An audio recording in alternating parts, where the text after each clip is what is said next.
Good evening and welcome to the Thursday, December 19th, 2024 regular meeting of the school committee. I'm calling the meeting to order. The meeting will be live and broadcast by HCAM, but before we go into the public part of our meeting, we're going to have need for an executive session, and I would seek a motion from somebody to read aloud the purposes of the executive session, both A and B. To comply with or act under the authority of MGLC 30A.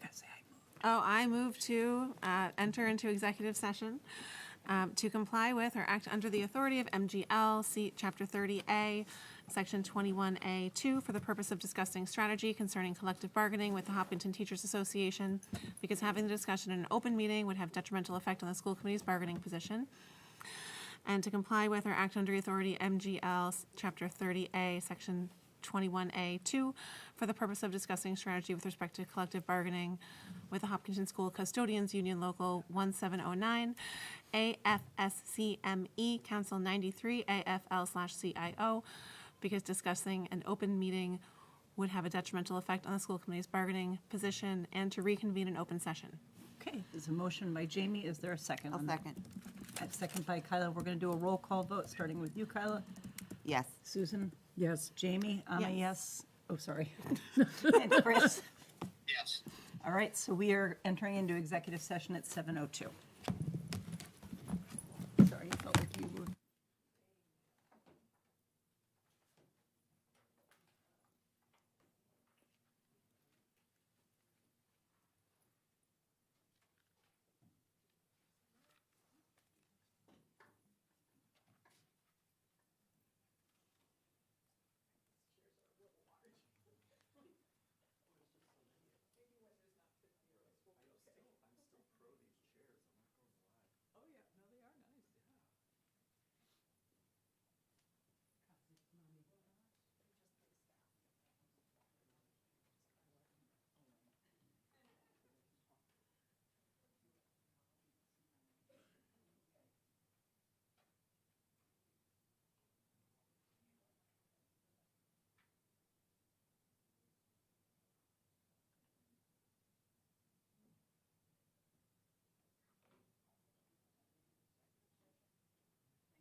select board and, And well, the- there's 5 on your appropriations Yeah. committee, all 5 Although I coming? think, one of them is maybe zooming in.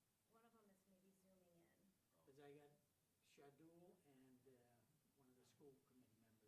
Bill, I know was away. I don't know if he's back. I know we were supposed to have a meeting on Tuesday that got canceled, and I know he was gonna zoom in for that. But Mike will know when he gets here, I'm sure. So I think I allocated 4 chairs for you. Well, thanks. We That's can a- put more up there. That's That way I thought you could gonna all be sit around. cozy. Well, and I can hear you now, so Yeah.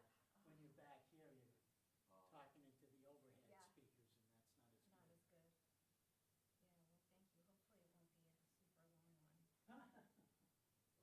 I'm sure all Right, of us they'll would all like to agree get to the home. amount of money and that'll be. Yeah, yeah, it's no problems. Absolutely. Finally, the last one, my daughter graduated Sunday. Oh, congratulations. I had to go to DC, American University, Mhm. and I told my wife, never friggin' again am I going down there. You think Boston traffic is bad? Oh, Yeah, no, I used to live in DC. So we just, Their public transportation's awesome though. well, 'cause I've gone there a lot when I was in the military and stuff, so I like the metro. Yeah. So all we did was park the car, valet parked it underneath at the hotel, the Westin there. I forget, it was a Radisson, I think they converted. It was real nice, but we just took an Uber or walked if it was close by. That's awesome. Yeah, much easier. Well, that's very exciting. Hey. And, well, she wants to go to law school, so there's 3 more years of Yeah. where am I gonna find money? Yeah. How are you, Mike? Not too bad, a little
he said like 6:30, so it is. So it No, can't- I'm you just, can't- you I can't always go like far. to make it simple. You can go far. Is Bill calling in from Zoom? Somehow I read he's like on his way home, Oh, today, so okay. he might, I know Tuesday he was wherever he was. yeah, now he was kind of, might be back. But, yeah. So, because they said they had like, the compensation fund, HR budget was up really high. I said, oh, I figured you have quite a bit of it covered in that. And Kyle goes, yeah, about $300,000. That's not a lot.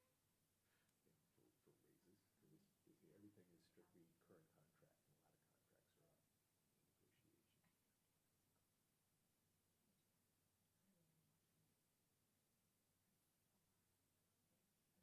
Including schools, plus, so schools has, four, right?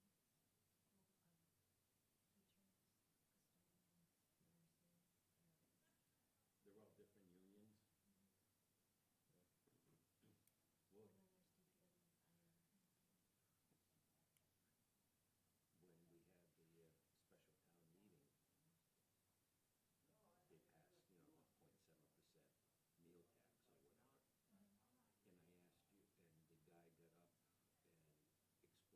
And I asked you, and the guy got up and explained, well, how much they're anticipating to rake in. I hate to use that word. But then he says, well, what are they gonna do? I asked you afterwards, I think. They said that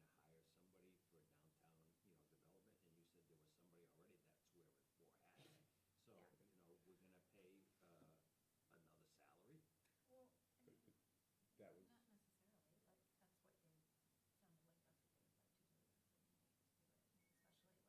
And especially like the Chamber of Commerce doesn't get to decide on employees for the town. They can ask, but Where does that, But that where would that money's already- position go under then? it's already under the town manager, Oh. but that's, it'd probably be under town manager, but Yeah. that's something to discuss and, oh, you mean the new one, or, yeah, because they, I just, the I have my own existing one? personal opinions on it, that she, is it Julia? Is that her name? She's got like 3 or 4 different things, and she spends 0% of her time on commerce. It's all on the environmental stuff, so. But, So they, and the, what's it called, the commerce, whatever committee, whatever that, Chamber of Commerce, they want someone dedicated to Yeah. doing that. which, I don't disagree. Yeah. I don't think it, like, it wasn't set up, there's no way to be successful without set It's a up. dedicated job, and here's the goals for that position. Most of the goals are environmental. So- Or she's setting her own goals. I Right, don't know what they so are. either way, like, but, like, I can't imagine, and they're not necessarily related, because the other one's diversity. So like, I don't know. I have my own personal opinion. I'm not gonna, it's not my decision here. I It didn't just understand. doesn't seem like it was set up to be successful for any of the hats she was supposed to wear. That's like But the. I think the hat they wanted her to wear was the environmental and Yeah. equity or whatever that Just was. call it that. But then they say, oh, she'll do something in economics, so get the other people in there. So but to me, it should be a position that shouldn't be I there. have my own opinions about them, but I feel like people would ask my person as long as that's the tax, that he tacked it on to that to get that approved and didn't, like, he Yeah. never wanted that in the first place. Who's he? Norman. You think it's Norman who He said pushed no him? so many times to business development person, and then all of a sudden, it was folded into this other job, and it was just like,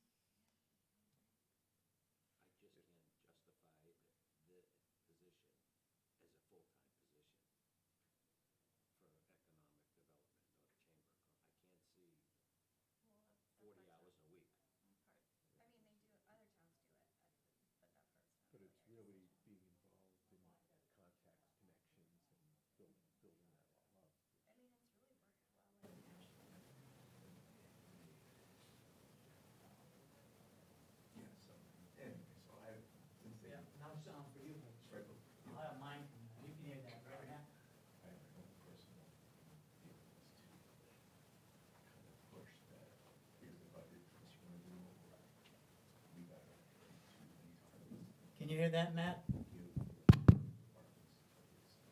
Might be a delay.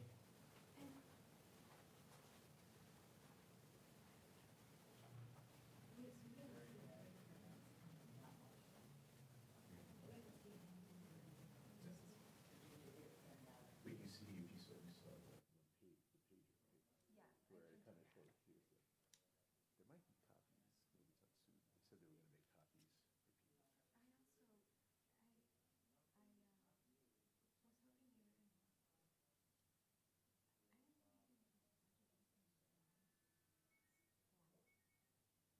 for people. I would say this. Are you talking about the one online, if you went to the?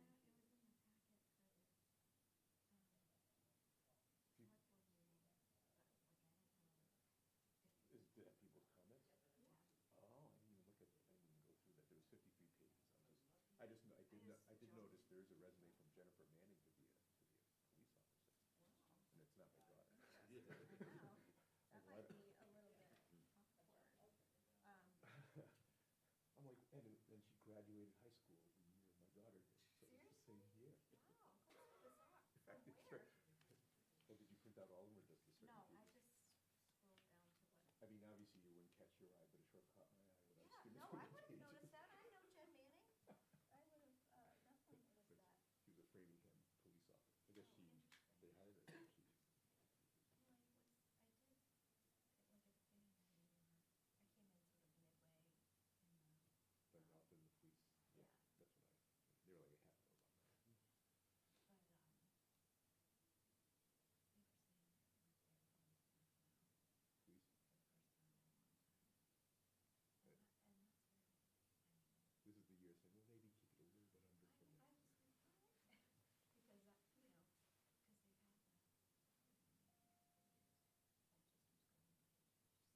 Yeah. Well, you heard Shahidul's comment, right? How he goes, well, we get all this free cash because why don't we just keep it, why don't we just keep those budgets like the rest? And I'm like, because they hire the positions. That's a place setting, right? Or is that food?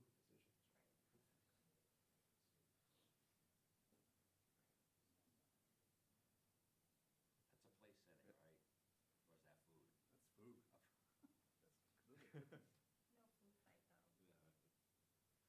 Good, Brian. How's everybody? Good. You have your kids home yet, or are people? Deck and Sinead are home, yeah, the two youngest. And Kieran's around from time to time. But, the others are here for a little bit, they'll be back and forth, so Yeah. they'll be busy. Yeah. Everybody's good here? Yeah. Yeah, What's Mike. going on there? Is that the meeting It's house? the No, executive. they were just having an executive session. I don't know what they're. Yeah, well, it was pretty much 7 to 7:30. So I brought my daughter home from DC after she graduated. She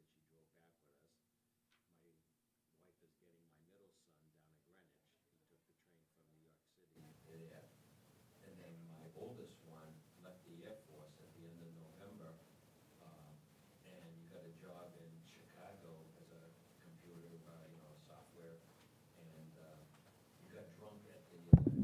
Okay, Matt. And Should hear that, all right. Missed the. It's pretty loud. Christmas party? Yeah, he says, I can't Always miss a bad that. idea. He says, I just started there, I can't miss that. And I said, that's more important than your daughter's. Maybe you should have. Yeah, you might have been better off. What else happened there? Honestly, yeah. So, oh, my daughter is pissed. What's your oldest one's name? Darren. Darren. So Brian, by the way, I know you hired Jennifer Manning to be a police officer. Yeah. That is not my daughter, so there was no influence, nothing related. But it's the same name as my daughter, graduated the same year in high Oh, school really? as my daughter. From Hopkinton? Yeah, that's the same My year daughter. as Siobhan and Sarah. Yeah, Jen, yeah. yeah. But no, I don't think she graduated Is from that the one that Hopkins. went to Worcester Academy? Yeah, the police academy. There was some police. No, Worcester Academy High School. Could be, yeah. Yeah. Okay. Yeah, I was going through the we've packets. hired a lot of them like this. I don't know. Well, Mike and I were just, I think I heard somebody say they're fully staffed. We're for the fully first staffed time in a now. long Well, time. they're not physically on the job yet, Yeah, but every but they will be. position, we have, I think, one more. There's one more that we already have lined up, apparently. And then we're like, that's it. Well, so there goes that free So cash. But last year they were talking about how, they were going to the academy to pick people who were already in the academy, and I saw this person hadn't even started the academy yet. Well, that's what we have several that are in right now that are actually graduating in the next couple of weeks, a couple Yeah. anyway. And there's a few more that are in. We just hired 2 academies and 1 lateral, meaning they're coming straight in. So yeah, when we did it the other night, there was police everywhere in Yeah, the room. Like, it was that was packed. outrageous. I was watching. I was gonna say that I usually had to figure out how many police officers are on patrol at any given time to know, I've seen 2, I know, I'm safe, but now there's so many, who knows There's how many more are out there now. now. There's definitely more now. Hello, hello. Hello. Hey, Elaine. Hello. Discovered these are nice, new, comfortable chairs. I know, these are really bougie. Yeah, So, let's sit here and so have I a was meeting. wondering, remember how we Aren't they gave an the extra same ones up here? $50,000 to each camp? Yes. Maybe Is this Yeah, it? maybe that one. I'm pretty much Thanks, figuring it Peter. is. They're really Oh, they are nice. Well, he They asked me, are very nice. he asked what should I do with the money, I go, don't do it on your operational budget, All do right, it on a one-time thing, but Yeah. also I see the chairs here. Take a little nap while we're We should use in a these nice for- cozy chair. Yeah. Right? Maybe more people, although it's been good attendance. I meant for us, it's at the front. Oh, yes, that's a good, Yeah. that's very good.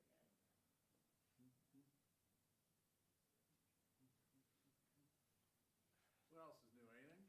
Everything good? I'm gonna be on vacation next week. All right? Good. You're on vacation or are you going No, someplace? I'll be around. Like for real vacation, No, you're well, not gonna be on I'll be your around. computer? I'll be home. She'll have her cell phone with in case there's any problem. Yeah. I never text her after 5 p.m. One And I time, typically don't look at the phone either. I tried not to, but sometimes you just like gotta do what it's in your mind and you gotta go. one time I texted Kathy McLeod at like 2 a.m. just because I What's happened your to wake reply? up. Again. And so I thought, well, I'll just send Again. it. She won't get it I till can't tomorrow, work. but it was like there was just no time. Yeah. And so she was up watching it and she was like, she won't do that anymore because my phone is. Oh, that's the school committee you mean. Oh, they must have executive session. Yeah. So horrified that. one Texts are different, like you kind of get They the had little one more notification or Well, something. I I use just emails when I'm assumed it doing would like be crazy off. hours. That's what I should have done. With emails, they don't like, I don't shouldn't know. make a big We're difference. supposed to be also sitting up there, not we're so really comfortable. Yeah. But I felt You like look a like teacher, the same so chick. now I I don't know. missed her, that was too bad. So much energy too, just never saw that coming. No, I Stay really. home while I can. Yeah, did we have a packet or anything tonight? Yeah, she Like, was. when I didn't help It's them just, with their Carol's gonna make her exercise presentation. on so many earphones. I love it when she sends it so.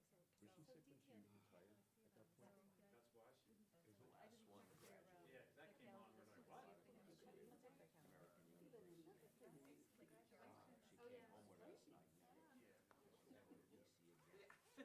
Side of the car at the hotel, at valet parking. Well, a little bit, but it wasn't gonna be outside long. You know, people think Boston is bad.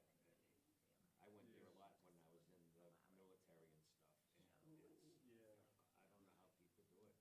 The Beltway is a zoo. If it rains heavy, You have cookies out there. traffic's thing, if they get a couple inches of snow, it shuts them down. Imagine they're still available. It's, I say the same thing about Boston. I haven't been going to Boston for 30 years. Yeah. Can't imagine doing it again. well, We're all in you don't know if the damn tea will be running the way you see it always broken down and everything. Yeah. And it's good. And now, she's But gonna she's work for a distracting. year.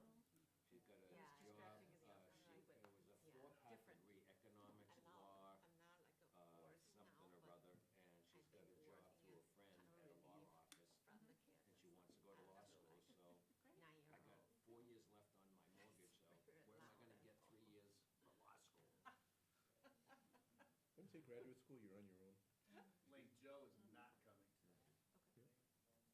Oh, Joe isn't. He had a So business she's thing. looking at either UPenn, Georgetown, and I forget what the third one was. She hasn't applied yet, she hasn't even taken the LSAT. Oh, so you're gonna do the vote? Take care of Daddy when he's old and with it. Do I have to read that script and all that tonight? No, it's their meeting. They can. Oh, Do we have to call ourselves to, to order? Yeah, especially if they're having to sit up there at the table. I thought I was sitting here before. What happened? They're in executive session. Do you recall what, Bill said he Who said called he this was gonna meeting? try and make it for, It's They on did? our schedule. okay. We were Is this part of scheduled our to have- process? As part of our process, we were scheduled to have a joint meeting on Tuesday and on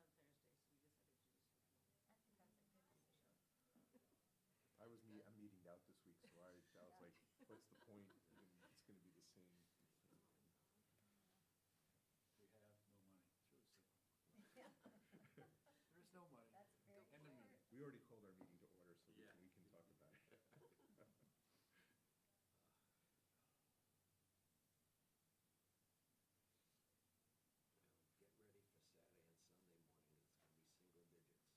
Oh, really? Why is it warm during the week when I can't do yard work, and suddenly I it's know. cold on, it's freezing on the weekend, and it's like, I'm not going outside. Who made the cookies? I think you're professionally made. I don't know, but they did offer them to us. They're meant to soften you up. Fire. It's a lot of sugar. Well, you wanna hear a I'm cool gonna be joke? driving my kids all day I Saturday. usually hang around for at Dunkin' games. Donuts with, I've been all together Bogey 6 Legion games. and Last few weekend or guys. this weekend? and Yeah. This coming Saturday. My Six neighbor, games. Don't they came and give it a watered the break for the Christmas holidays? tree while we were gone down there. And he sent me a text with a picture, house for sale by owner, but no. Yeah. He told me about that. I heard about that yesterday. And I says, that's a real piss poor joke. I says, you get these squatters or something that, come in, they could have broken into the house, cause they know, but I left the two cars, the truck and the car out there, and we took the other car. Who was it? You told But I me mean, that's a piss poor joke to put something They like put that in that front of your house? right on the fence.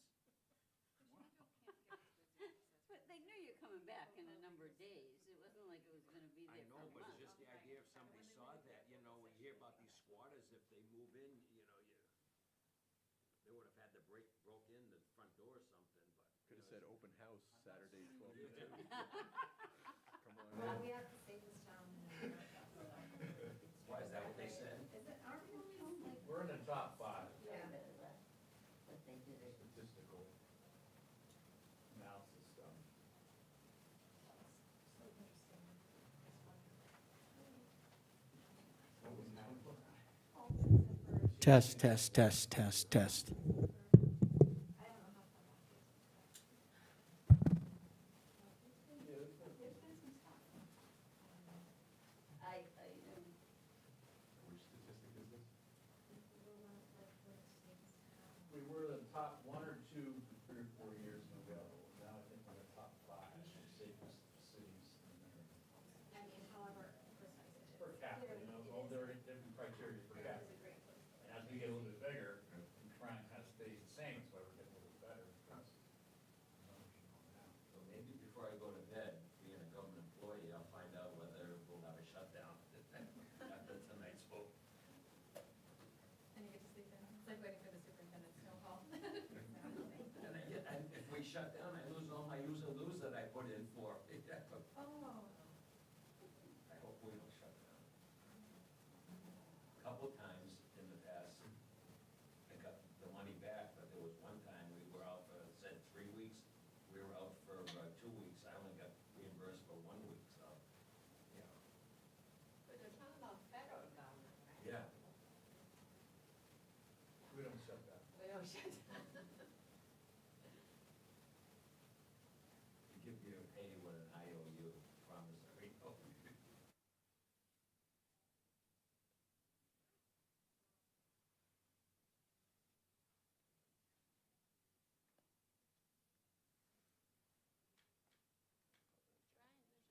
How'd everybody your son do remote. in this semester? No, Amy's on the board right here, and Mary Jo's on the board, Fast response. and Shido will be remote. So we're just, so we're just missing Jerry. And Joe's not coming. So, It's good. it's okay. All right, we can go to the bathroom now since we're doing But I'll give them a pass for a semester, it's an adjustment, living at school and playing baseball and. Was that a fall? Did he do it ahead of, is it a fall sport or spring sport? It's a spring sport, they play baseball too, and it's literally So around. A's in College Charleston. I don't trust all 6 games.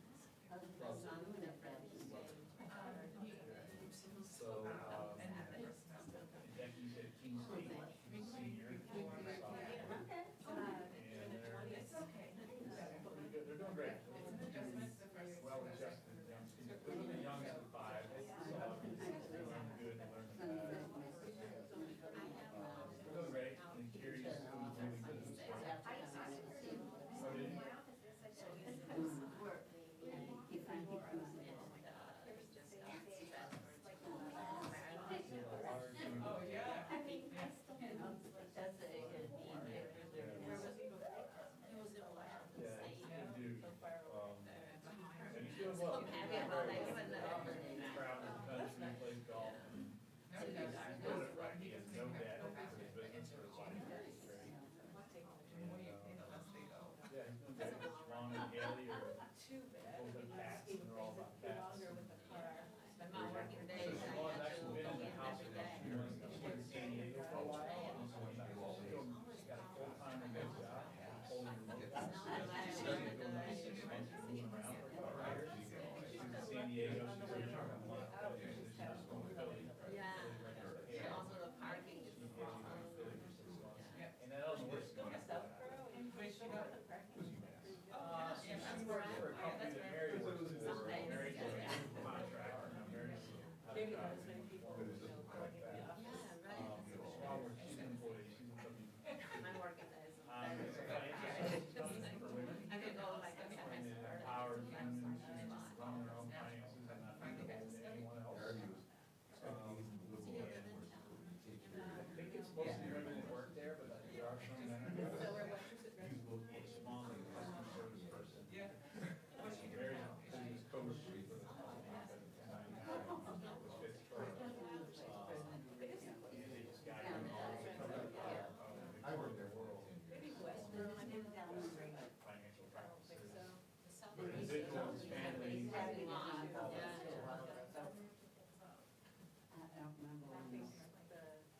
There for a lot of years. Yeah, very much so. That's incredible. So Haley's in biology in school, and then she went right into a paralegal. So she wanted, she was thinking about going to law school. Did she get it? And she did paralegal course, she got that. No. Or whatever it is. She's been working as a paralegal, further out to her. Sometimes she's all over. Forever, and she never went to law school. And I was a paralegal, I don't think it. She likes it, she's been doing it. She's 31, 32, and she go on there like married with kids. I don't know.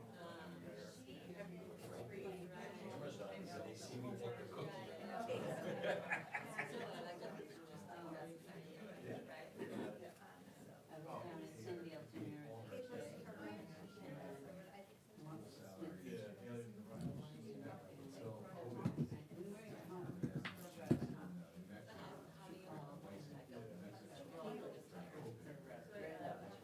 Who was there, she sang for us and,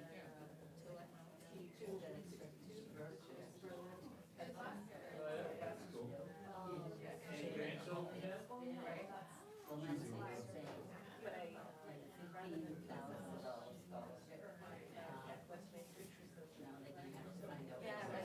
How to get to there, but. She lives in, In the rush hour, 4:95 is Oh, terrible. And he said, yeah. that was fun. In Wales,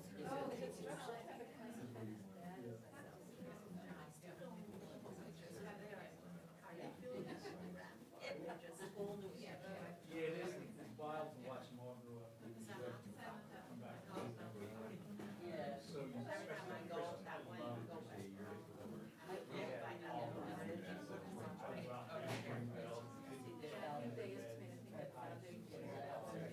We had it all, but it was so good. And then they want me to come back with them. They're on the list. Something west, so, it wasn't the big one, the big dorm, so. This year we said, we're kind of done. So we were done, and then we modified it. We did one thing for this child. Upper class when she went. So we're doing different things, like election aid, for the Christmas presents.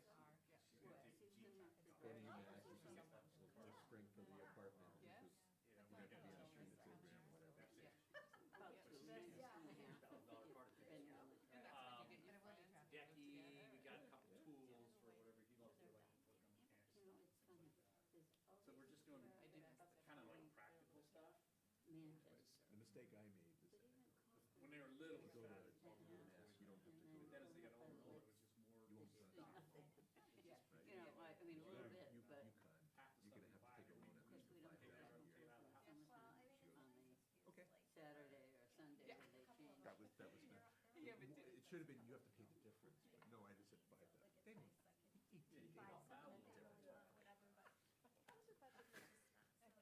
But I think she saw the look on your face when she went to you guys. I found a better presentation than Carol, but I should send my slide in September.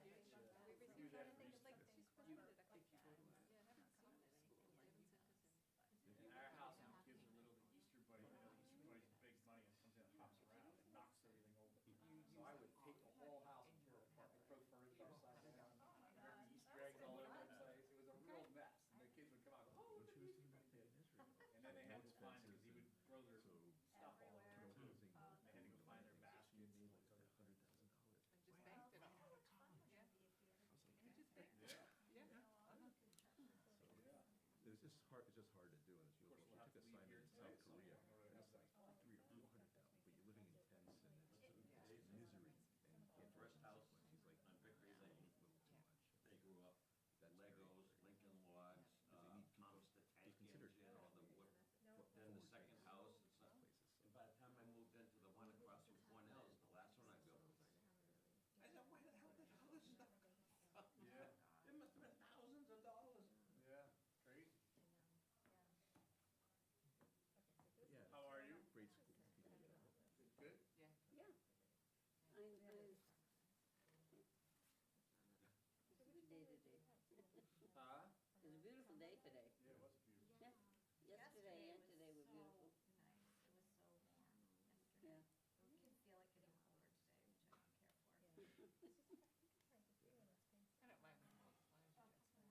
Yeah. No, I don't either. I mean, I can't say I love it, but you know what I say is as you get older, I mind the cold less and less, because I kind of learned to dress for it. Yeah, as long as you're dressed for it, yeah.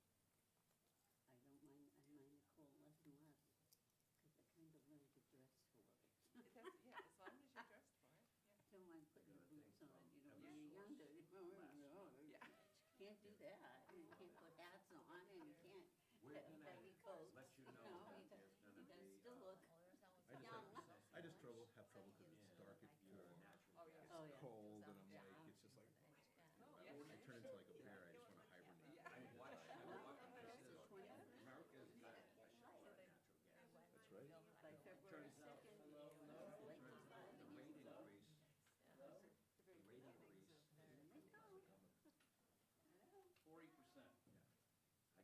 I saved the email where it said it's gonna go 40% from November 1st to April 1st. And then they're gonna have a big party when they drop it back down, like they're cutting the rate. It's only gonna go down.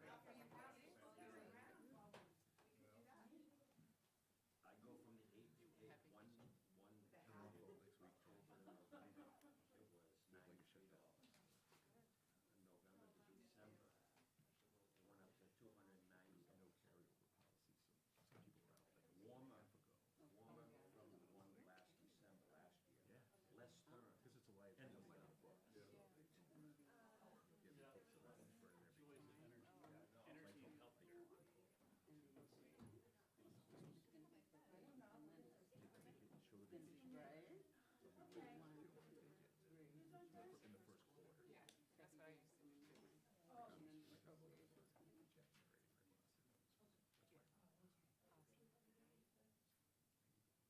Yeah. Are we good, Bob? Are we back? Are we live on our mics? And do we have our remote? Excuse me. Chris. Do we have sound? Yep. And let's just see. And I'm gonna take off my sweater. there are a couple people. Can anyone see who's up there?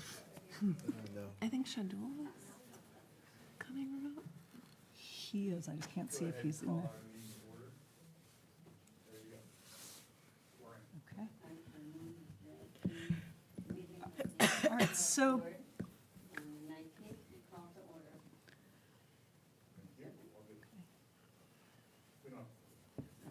We did it.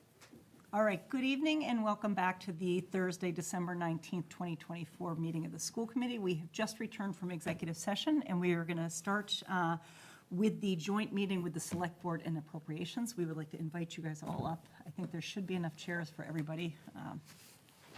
And just so that everybody watching from home knows that because we do have one school committee member remote, all of our votes will be taken by roll call tonight. Not for this. Not for this, but I know I'll forget if I don't say it now. You can come all the way in, join me if you'd like.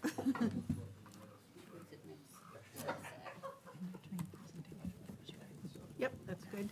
If Bob wants to make sure that we're on.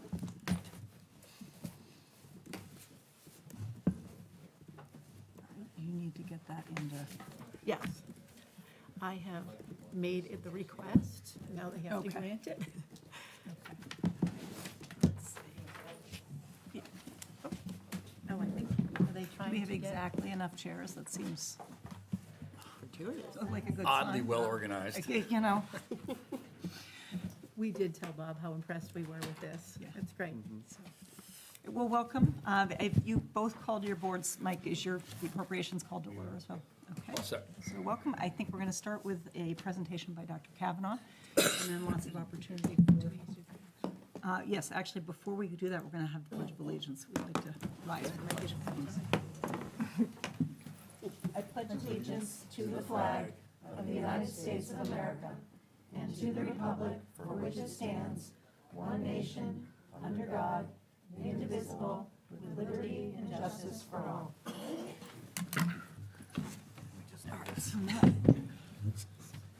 Still waiting on that to go back up. My back is in your way, just kick it.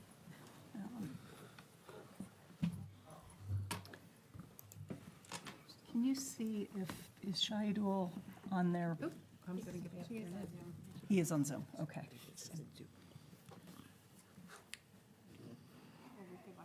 There we go. So Susan's the assistant superintendent. Okay, so thank you, everyone. I will talk a little bit about the FY26 budget, and then Mrs. Rothermick will do all the math for you. So, thank you. This is our first iteration of the fiscal year 26 Hopkinton Public School budget. As is always true, we have approached our budgeting this year stressing financial and fiscal responsibility to the town, and also responding to shifts in demographic and student needs. We have maintained, we hope, Hopkinton's exceptional educational and extracurricular programs. We're offering curriculum and instruction that meets the needs of all of our learners, including their academic, their behavioral, their mental health, their special education, and social emotional needs. We are accommodating the enrollment growth that we see, as well as any shifts in programmatic kind of growth, and then supporting our school improvement plans. Okay, thank you. Yeah, thanks. Should we just go? Okay. Yeah. All right, so if you are wondering what our current enrollment is, as of yesterday, we had 4,248 students. Dr. Wagman predicted 4,290, so right now we're about 42 students from where we should be in June. The nice thing I think about this number is it's really tracking for us.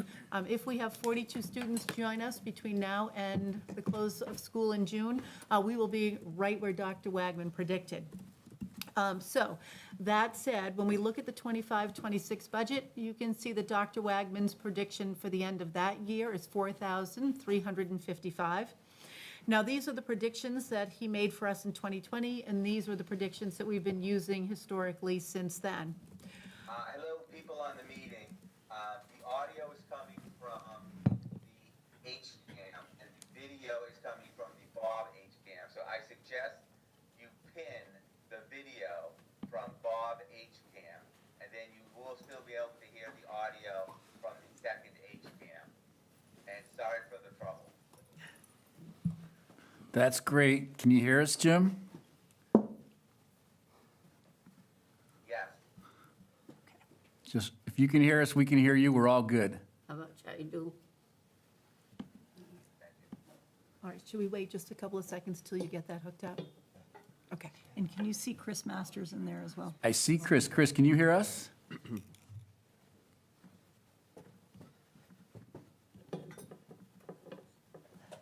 Just in the last 10 seconds, I've been able to hear you. Okay, great. Oh, good. I think we figured it out. Thanks. I turned the mute off, so we figured it out. Great, thank you. All right. Is Jim also giving us the thumbs up? Okay, so in the end, the FY '26 budget was built for 4,000. They must not be able to hear you over there. It must be this microphone on this computer. Okay, thank you, Mr. Manon. We're all set. Can you hear us? Yes, I can, thank you. Great. Okay. So ultimately, in the end, the FY '26 budget was built for 4,335 students. At our last school committee meeting, we had a conversation about whether or not we should be updating the demographic work that Dr. Wagman had done. In October of 2023, Sorry to interrupt. If anyone's been talking the last 10 or 15 seconds, I haven't heard anything. So do we want to maybe slide the computer down here while Dr. Kavanaugh is doing her presentation then? And then we can try to, if we can, maybe that would be helpful. make sure we don't unhook. Just gonna make sure the cord. Yep, we don't want to mess up. It's an old laptop, so. Thank you.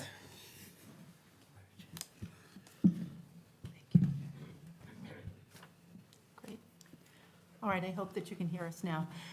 So in October of 2023, we did ask Dr. Wagman to update his work. When we look at those numbers, they are slightly higher than the 2020 numbers. And so what we're seeing really is that we're tracking better to the 2020. And so that's where the schools are focused right now. However, we do have this other data. So when we look at our staffing requests for FY '26, at Marathon and Elmwood, we would like to have 0.5 at each school of a 1.0 FTE intensive special needs teacher. And I'll walk you through the sort of the justification or the rationale for each of these requests. At Elmwood, a 1.0 FTE assistant principal. At Hopkins, a reading tutor. At the middle school, 0.4 orchestra. At the high school, 1.0 French teacher. Also at the high school, 0.6 FTE computer science teacher. Elmwood in the middle school, 3 paraprofessionals. In technology, a 1.0 technician. And finally, building and grounds, a 0.5 custodian. So why are we looking for the intensive special needs teacher? What we have done here is we are showing you the total number of students enrolled. And then we have also taken the percentage of those kids who are on IEPs, which is 14.2%, and then we divide up the caseloads. And so what we look at is we say if you're K-5 and you're a moderate special needs student, those caseloads are somewhere around 7 to 13. We think that that's great. We're very happy with those numbers. But when we look at a single special educator who may have intensive special needs students and in one of those classrooms that number is as high as 12, that can't sustain. And so we can reduce that number. Right now, we have 2 intensive special needs classrooms at Elmwood School. If we had another 0.5, it would reduce this 12. And if we had a 0.5 to go to Marathon, we would be able to balance the needs of students who are perhaps our most vulnerable learners. You can see, and this is not great data because it's from 22-23. The state has not updated this yet for us. We anticipate it will happen in January. But one of the things that we like to do is we like to keep our special education averages so that we have about 10 FTEs for every 100 students. In 22-23, that dropped to 7.3. I think that when you see the updated data in January, you're going to see that that number is climbing, and so it's going to look a lot better to us. But right now, the only data that we have is this 7.3, at least through DESE. So let's talk a little bit about the 1.0 FTE assistant principal. As you know, our elementary schools are now creeping up so that we have somewhere around 650 kids in them. We have well over 670, I believe, at Hopkins right now, 670, for example, at Marathon School. And so what we can do is we can take a look at what our administrative costs are per pupil, and we can also look at our instructional leaders. So what we do is we have our building principals function as not just building administrators, but also instructional leaders. We are very low in that category. When people say, how is it that your per pupil expenditure is so low? We don't spend a lot of money on sort of middle management, if you will. But at some point, what happens is our building principals spend so much time working on things like teacher evaluation, or working on things like student discipline, or working on communications home, that they stop being good instructional leaders. And we need to be able to maximize that if we want the highest quality instruction in our schools. So you can see where we are in terms of ranking when you compare us to people like Westwood, Wellesley, Lexington, Weston, Wayland, Westboro, Holliston, Acton, Boxborough, Ashland, and Belmont. Our administrative expenditure per pupil is $625, and that sort of puts us in the mix right here. But when we look over here at instructional leadership, we are at $680, and we are absolutely last in that column. And those are the kinds of places where if we don't have instructional leadership, there's really no one to guide that teaching and learning. You have to have that if you want to remain a top-notch district. Let's talk about the 1.0 FTE reading tutor at Hopkins. Currently, there is no reading tutor in the operating budget. There is one that works for us through Title I funding, but there is no reading tutor at Hopkins School. When we look at the spring MCAS for grade 3, there were 326 students who took that test. 27% of those kids were either partially meeting or not meeting expectations. When we look at that same group and we break that down into the students with disabilities subgroup, there were 40 students there, and you can see here that only 18% of those 40 were meeting expectations. So what we have here, 83% of those kids were partially meeting or not meeting expectations. Now, can some of these kids be in that grade 3 group? Absolutely, of course they are. But there will also be some students who are not on ed plans who are in those numbers. And you can see similar breakdown for the grade 4 kids. So right now, grade 3 is grade 4 and grade 4 is grade 5, if that's making sense to you. But what we're trying to do is grow the proficiency of our kids, especially in reading, who aren't performing at benchmark. And we know that grades 4 and 5 are really that sort of last stop on the academic bus before they head to middle school, and they start having education that happens by content area, so ELA, math, science, social studies. So it becomes less likely that they're going to have reading instruction embedded in a science class or a social studies class or an ELA class. So that's the reason for the FTE reading tutor. FTE orchestra, I know some people might think that this is a nice to have. It's important to note that this program has grown. In 8th grade right now, we have 54 students who are enrolled in orchestra. In 7th, there are 72, and in 6th, there are 92. Right now, we have 111 students in the 5th grade who are in the orchestra. So even with about 10% attrition going from grade 5 to grade 6, you're still going to have 100 kids coming into the middle school who are enrolled in orchestra and only 54 kids going out. So it's a net gain there of 46 students. And when we think about that net gain of 46 students, we really are struggling to absorb them. You can't have that many kids in an orchestra setting without there being 2 teachers, or when you break them down so that you have, say, the cellos and the violins all doing smaller rehearsals, you need to have 2 teachers to do that. And so we're asking for a 0.4. At the high school, there is a great demand now for computer science. I think we all know that that's the way the world is going. It probably won't be long before things like chemistry are not required sciences, and computer science is a required science. So last year, we added a 0.4 comp sci teacher. This year, we're asking for a 0.6 because we have that many students who want to be enrolled in that kind of coursework. We also need a 1.0 FTE French teacher. What I've done for you in this grid over here is I've shown you the course cap, which for all of the French classes is 25, and then I'm showing you the actual enrollment for this year. I have highlighted for you in orange any place where that cap is being met or where that cap is being exceeded. And so we need to have another French teacher at the high school. Those classes are huge, and we also have some kids who are taking French on VHS now because we just don't have the teaching staff.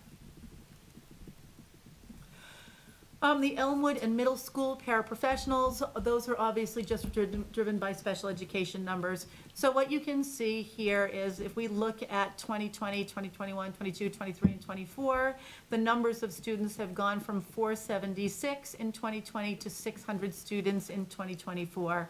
The percent has gone from 12.2 to 14.2. And so we keep adding paraprofessionals. That's because IEPs demand that. So this one feels very non-negotiable. And as you know, I will always do this because it's something that I think is a source of pride for us. When we take a look at per pupil expenditures, and I apologize because this was last updated by the state on January 18th, what you'll probably see as we continue to go through the budget process all the way through to town meeting is that you'll see that these numbers will change because the state will update them for us in January of 2025, hopefully. But you can see where our per pupil expenditure is, and we have included 31 communities here, and we also have the state in the mix. And Hopkinton is at $16,177 per student. Ashland's at $16,074. Everyone else on this list is above Hopkinton in terms of per pupil expenditure, but you know that we are always ranking somewhere in the top 5 in the state in terms of our academic outputs. So I feel really good about those numbers. If we break those per pupil expenditures down into buckets, so sometimes people will say, well, are you spending a lot of money, for example, on teachers or instructional leadership or special education, whatever. If you take a look at any of those red circles, that's where Hopkinton is in the bottom 25% in terms of per pupil expenditure. So I've gone a long way to highlight all of this and not to say that we are doing a disservice to our kids, because I think that we are getting an awful lot of bang for our academic buck here. And our kids do great. Our schools are high functioning. I am very, very proud of all of our administrators, our teachers, our paraprofessionals, and everyone else who works and supports staff to make this district what it is. And so now I will ask Mrs. Rothermick to go through the numbers. Thank you. So you can see, starting with last year's operating budget of $63,144,000. At this time, the FY26 budget is a salary increase of $2.9 million and an expense increase of a little over $1 million. The salary increase is a 4.74%, and the expense increase is 1.67%. So the total increase is a 6.41% for a net up. We lost the audio. Slide it down a little bit. Or angle it maybe It's differently. coming, Shahidul.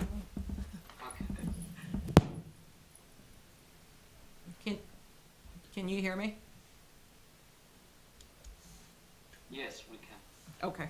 Susan, the numbers for payroll, does that include the additional hires, or is that current staff going up? That includes additional hires, and I'll get to that breakdown for you. Okay. Yeah. You wanna go to the Oh, I'm next sorry. slide? Yeah, it was there a moment ago and backed up. I know. So as we do in every year, we also offset the amount that comes from the general fund using various revolving fees that are charged. So we use the parking fees, building use, bus fees, preschool, athletics, and international tuition. So the amount of fees that offset the budget is $1,680,000. Which is down slightly from the previous year, and you can see we've gone up with athletics, but we've gone down in international tuition. And that is a decision made based on enrollment and just not bringing in as many international students because our classes are already too full. Circuit breaker is much higher at 2.5 million.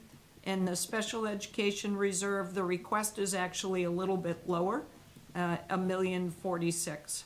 So the total revolving offset is $5,313,000, which is an increase of $720,000 from last year. Are there programs in place to help folks that can't handle those fees, like for athletics or bus services, things like that? We cover that? Yes. Okay, Yep. great. So no one's missing out because of money. And there's a school committee policy related to that. Love it. So looking at the gross operating budget, the general fund of 67 million, the revolving offsets of 5 million, the gross operating budget for Hopkinton Public Schools to operate is 72,504,000. Looking at this by educational program, you can see obviously the biggest piece of the pie is regular education. The next biggest piece is student services, and then it's filled out by the other programs around.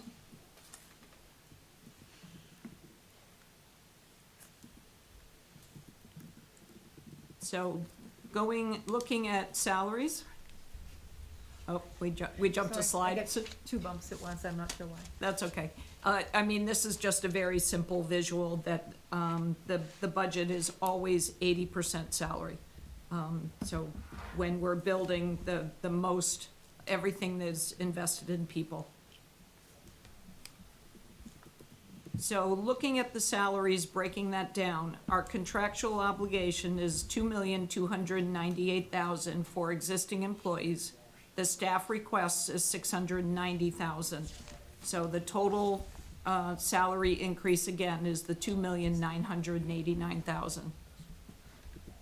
Is that increase due to current rates, or would that be increased with contractual union negotiations, or that is the figure? That is an estimate of union negotiations and existing employees. So that could be. Existing contracts and estimated. So that could go higher in the union negotiations. It could go higher. Could go lower too. It's an estimate.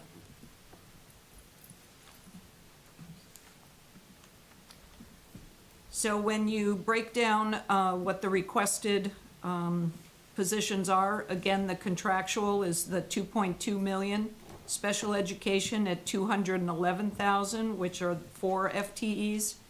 Instructional cost and enrollment growth is 143,000, the 2.4 FTEs, and support at 335,000. And we like to take all of both the salaries and expenses and break these into these buckets to make it more digestible and understandable for the public. So the total salary increase again is the 2,900,000, which is 8.9 FTEs. Can you go back to that slide, please? Sure. Special education is 211,000 for 4 employees, correct? 4 additional employees, Three Correct. of paraprofessionals.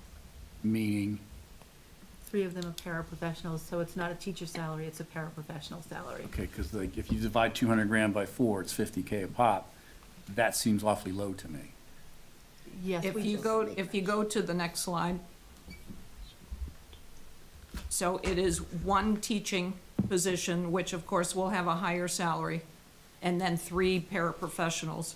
But in addition, we also had to increase both preschool and nurse sub-accounts.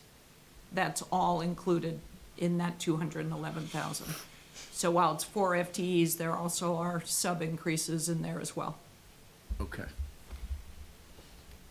Hi Susan, this is Shahidul. You may have mentioned it, but you were going in and out, so I may have missed it. Off of the salary increase, how much is attributable to contractual obligations and how much is net new or net addition? So contractual obligations is 2,298,000, and staff requests are 690,000. Oh, thank you. Yep. So going back again into the detail, and this really is just basically what Dr. Kavanaugh spoke to earlier, but this shows you the cost of each of those positions. So again, we just discussed student services, the instructional cost and enrollment growth, 2.0 teaching, that's a middle school 0.4 and a high school 1.6, 0.4 FTE technology. And this is actually the reduction of the 0.6 of the integration specialist being replaced by a 1.0 technician. So it's a increase of 0.4, but it's actually less money.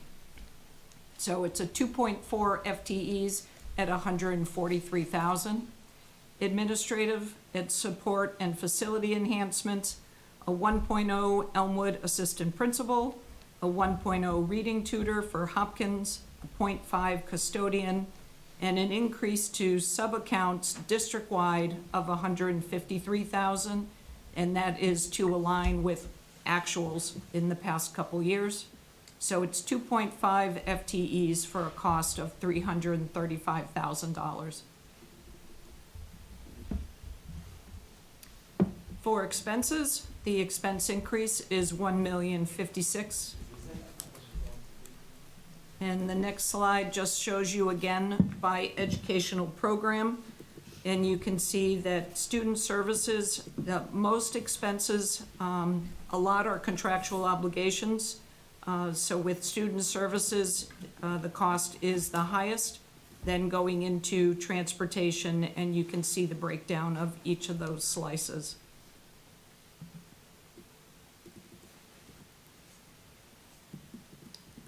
Looking at the expense increase, again, using those same buckets, contractual, inflation, and current services, increased 271,000. Student services increased 278,000. Instructional cost, enrollment growth, and replacement cycles increased 506,000. Getting into the detail, contractual, inflation, and current services. Transportation, the new contract rate for 35 buses is an increase of 117,000. Technology, software, hardening of security and inflation at 116,000. Regular education, which is supplies inflation and supplies enrollment of 21,000. And then miscellaneous others of 15,000. Looking at student services, the increase is 278,000. Transportation represents 243,000. Tuitions actually decreased by 3,000 because of the increase in circuit breaker offset of 770,000. Supplies increased 11,000 and contractual services increased 21,000. Instructional cost, enrollment growth, and replacement cycles increased 506,000. Transportation represents 93,000, which is one additional bus and adding tiers to existing buses. Curriculum is 230,000, which are textbook license renewals. Those licenses are expiring. Vocational education at 118,000, that's Norfolk agricultural enrollment. And technology of 66,000, these are teacher lease replacements for their computers. So when we take both the salary and the expense and add them back together, contractual inflation and current services for both salary and expense represents 2.5 million. Special education, 489,000, again, 4 FTEs. Instructional cost and enrollment growth, 650,000 and 2.4 FTEs. Administration, support, and facility enhancements, 335,000 and 2.5 FTEs. And when you take that and look at it in terms of percentages, contractual inflation and current services, the increase is 4%. Special education, 0.78%. Instructional cost and enrollment growth, 1.03%.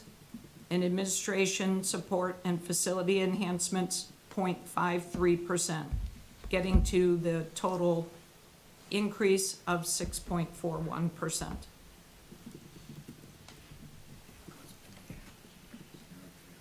And we can stop there for the operating. Thank you. Do you want to take questions on the operating budget now. Is that okay? I would think so. Okay.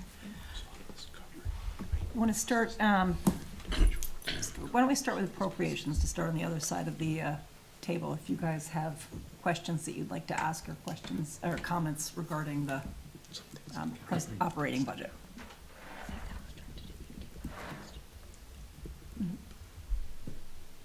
I'm going to start with you guys if you had any questions or comments on the. Start with I did have this figure for the teachers, in the previous slide, is a difference of like 400,000. You said 2.9 something for a contractual increase for FY '26. So this is what we're paying now for the current salary, the 2.5? Is that, am I misinterpreting that? Yeah, so there's two pieces to it. So we talked first about just the salary, and then the contractual inflation for current services on the expense side. So the current services for the two together is the 2.5. So roughly about, probably around almost 400,000 more for the teachers for FY '26. 2.5, you said 2.9 for FY '26, so roughly. You want to go back to the salary? You're asking about the overall cost. Right. For what the base cost is. That's, I think, looking just at the increase piece. Is this the number you're looking for? Yes. I think he's Just also the looking salaries. for what what we're paying out in salaries total, not just what the difference is, what the. Right. It was on the, I think on a pie chart. So that you had. essentially, 2.2 is the contractual, and about 700K is for additional asks, or the new additions. Is that how we read it? That's correct. So, but I think what he's asking though also is what, that right there, what the current salary, that one, yes. What we're already paying out in salaries this year, because we're obviously not, that's a. Slide That's 21. the full budget. That's, That one? Yes, the 50 million figure right there, is that, Right. So I see the contractual and the staff request, what was that again? And maybe I missed it? The new ads. The 8.9 FTEs. Okay. So as Brian said, that figure, based on union negotiation, could go up or down. We don't know at this point. Correct. That's all I have. Yeah, hi, Sue. I do have a question. This is Caroline. I'm not quite clear on, can you please clarify a little bit? So the increased assistant principal or any other instructional leader cost versus teaching and administrative costs, are they in the same category or they're separate? Like how they? All salaries are together. They're all together, okay. Yes. A second question will be for transportation. There's a budget item for the transportation and a separate one for the new request, is that? So we have So what's the total? we have the contractual increase for our existing services, our existing buses, and then we're looking to add an additional bus. There was a presentation we gave maybe last school committee meeting, which showed that some of our ride times are still over an hour, and some of our capacity is still over more kids than. what's allowed on the bus. So this is adding a bus to alleviate that. Can you remind me what's the total for, Transportation? yeah, just add together, what's the total for the year estimate? So the contractual increase is 243,000, and the additional bus is 93,000. Okay, all right, thank you. G. No, I don't have any questions, thank you. I just have a couple. One is I saw, like, on the last slide there, you have the special ed, I guess the funding, $1 million funding for the special ed. That was supposed to be like a one-year thing to create this fund, and I don't know, we're in the third or fourth year of adding $1 million into that fund for special ed. for the circuit breaker to catch up. At what point are we, you're not looking for the town to feed that extra amount into it, where the circuit breaker catches up with the special ed needs? So there was not an intention of circuit breaker catching up. So the whole mechanism behind pulling that out of the operating budget was that it would not increase by 2.5% or 4% or whatever percentage the school's operating budget increases each year. It would just stay level. So it was a way of pulling out some of those expenses because special education expenses can go up and down and fluctuate Right. annually. But that is money or expenses that will not go away. So that will always be a request. Okay. And where is that in here? I saw that on the last slide there. So the special education reserve, Got it. $1,046,000. Okay. As long as you're on that slide, the preschool revolving goes from 230 to 320. I think I remember in one of your past meetings that some of that, there's tuition to some folks, and that there was a decision not to increase the rates for the tuition. Is that something that can be reconsidered, given that we're in such a crunch to? There hasn't been a decision not to increase the rates, they just have not been reviewed.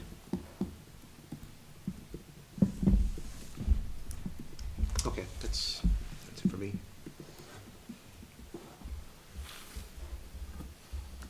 All set? Yep. Who's here? Sorry. You have any questions? No, I after hearing from Kayla last night, it makes me very nervous. And perhaps you could give us a little input on this budget, how it's gonna affect the overall. Sure. That goes back to the $4 million deficit, which is Yeah. the other day. Correct. Yes, I had the majority of what's included in this school presentation already built into the budget. So we are currently maybe $100,000 off here or there. So we're still in the negative $4.7 million. I remember the 4, I don't remember the 0.7 on top of that. 0.688 to be exact. Thank you. Appreciate it. So no significant changes. When you say the O word, that makes me really nervous with the other increase in taxes in the next number of years. We're not gonna have a happy public, I don't think. You have to ask for an override. You all set? I'll come back then. Amy? I don't have too many questions, it's all very well explained. I guess that's a good point about the preschool for the kids that do pay tuition. It seems like we should be making that market rate, at least, you know, comparable to what you pay for other private preschool, for the kids who do pay. And then, I don't know, like, the problem is we don't have all this money right now, but I know, you know, it's still in flux, maybe things can change. But if anything can be found with grants, or, you know, for half a year or part a year, that's, like, we should definitely all be pursuing grants, on the town side too, of course. But yeah, it's all very well explained, and I understand enrollment's increasing, and I understand inflation, all your expenses are increasing, but we just don't have quite the right amount of money that we need right now. I don't think I have any other questions. All set? Yeah. Mr. Manon, can you hear us? Yes, I can. Go right ahead. If you have any questions. Oh, thank you. So, couple of questions. One is the revenue side. We went a little bit down, not a whole lot, 100K down from last year. Do we see any opportunity to increase that? Are you talking about the revolving offsets? The revolving offset, thank you. Yeah. So we're we're actually 720,000 over what we did last year. Okay, so we are doing better, yeah. Is that what I'm hearing? I thought the top part showed 1.7 versus 1.6, so we lost 100K, but the bottom part made it up, and we are adding more, 700K more. That's correct. That's correct, yes. Got it. That's good to hear. Thank you. And then I actually may be asking questions if it's repeat.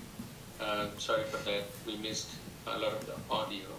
One is that how does this overall budget, as we are looking at now, and hopefully the negotiation will go as predicted and maybe better, that would be even better. But as it stands, what is the overall budget impact? Is this in line with what we were expecting in overall budget? Maybe Susan and Kyla, you can help there. Well, I think according to what Kyla is saying, folding in all the departments, including the school, you are over budget by 4.68 million. But Shadul, to your question, what the school presented tonight has been included in the sources and uses document that was presented on Tuesday night. We're only off by 100,000 or so. Yeah. Was it included on the Tuesday nights, or it has changed from there? No, it has not changed. Okay, got it. Yeah, that was the question. So overall, we are 4.6 and change over. That's where we were on Tuesday, and today's budget also is along the same lines. So that's helpful. And then on the SPED side, just a general question. I think Dr. Kavanaugh shared some variance in the learning challenges on, I thought it was MCAS for the SPED students. And I thought everything was very data-driven, and I appreciate how you have presented. Nice job in presenting and being very data-driven on all the asks. On that particular one, I always also, try to be cautious on all fronts. I think I forgot the numbers, but 68% was having learning challenges on MCAS, and for that we are adding 0.4. Do you think that is significant enough to improve that? It's just a thought. I know we are all trying, and for good reasons. We all want to balance the budget and minimize the cost, but that's one that stuck out to me. Is that looking sufficient? And you are all experts in this. Yeah, just to be clear, it is a 1.0 FTE reading tutor, so it is a full-time position. And as we're looking at those numbers, so for example, if we took all of the students in grade 3 who took the MCAS test in the spring of '24, there are current 4th graders, and if there are 326 of them, 27% of them are not meeting a benchmark at this point in time. They're either partially meeting or not meeting, and those are ELA scores or reading scores. So 27% of the 326, we're talking about like 80 kids who are not at that benchmark. And that's only grade 4. Grade 5 obviously has its own numbers there. So we are looking for that position to ensure that our kids are able to read when they are in those intermediate grades, because as I said earlier, they'll go off to middle school, and it gets more and more challenging to do reading instruction when they're in content area-driven classes. I know what you're asking, is that enough? And I think that that's what Mr. Cotter, who is the principal of Hopkins School, has asked for. And I think he has analyzed the staffing, and he's analyzed the student needs. So yes, I think that's enough. Thank you, that's helpful. Thanks for clarifying that.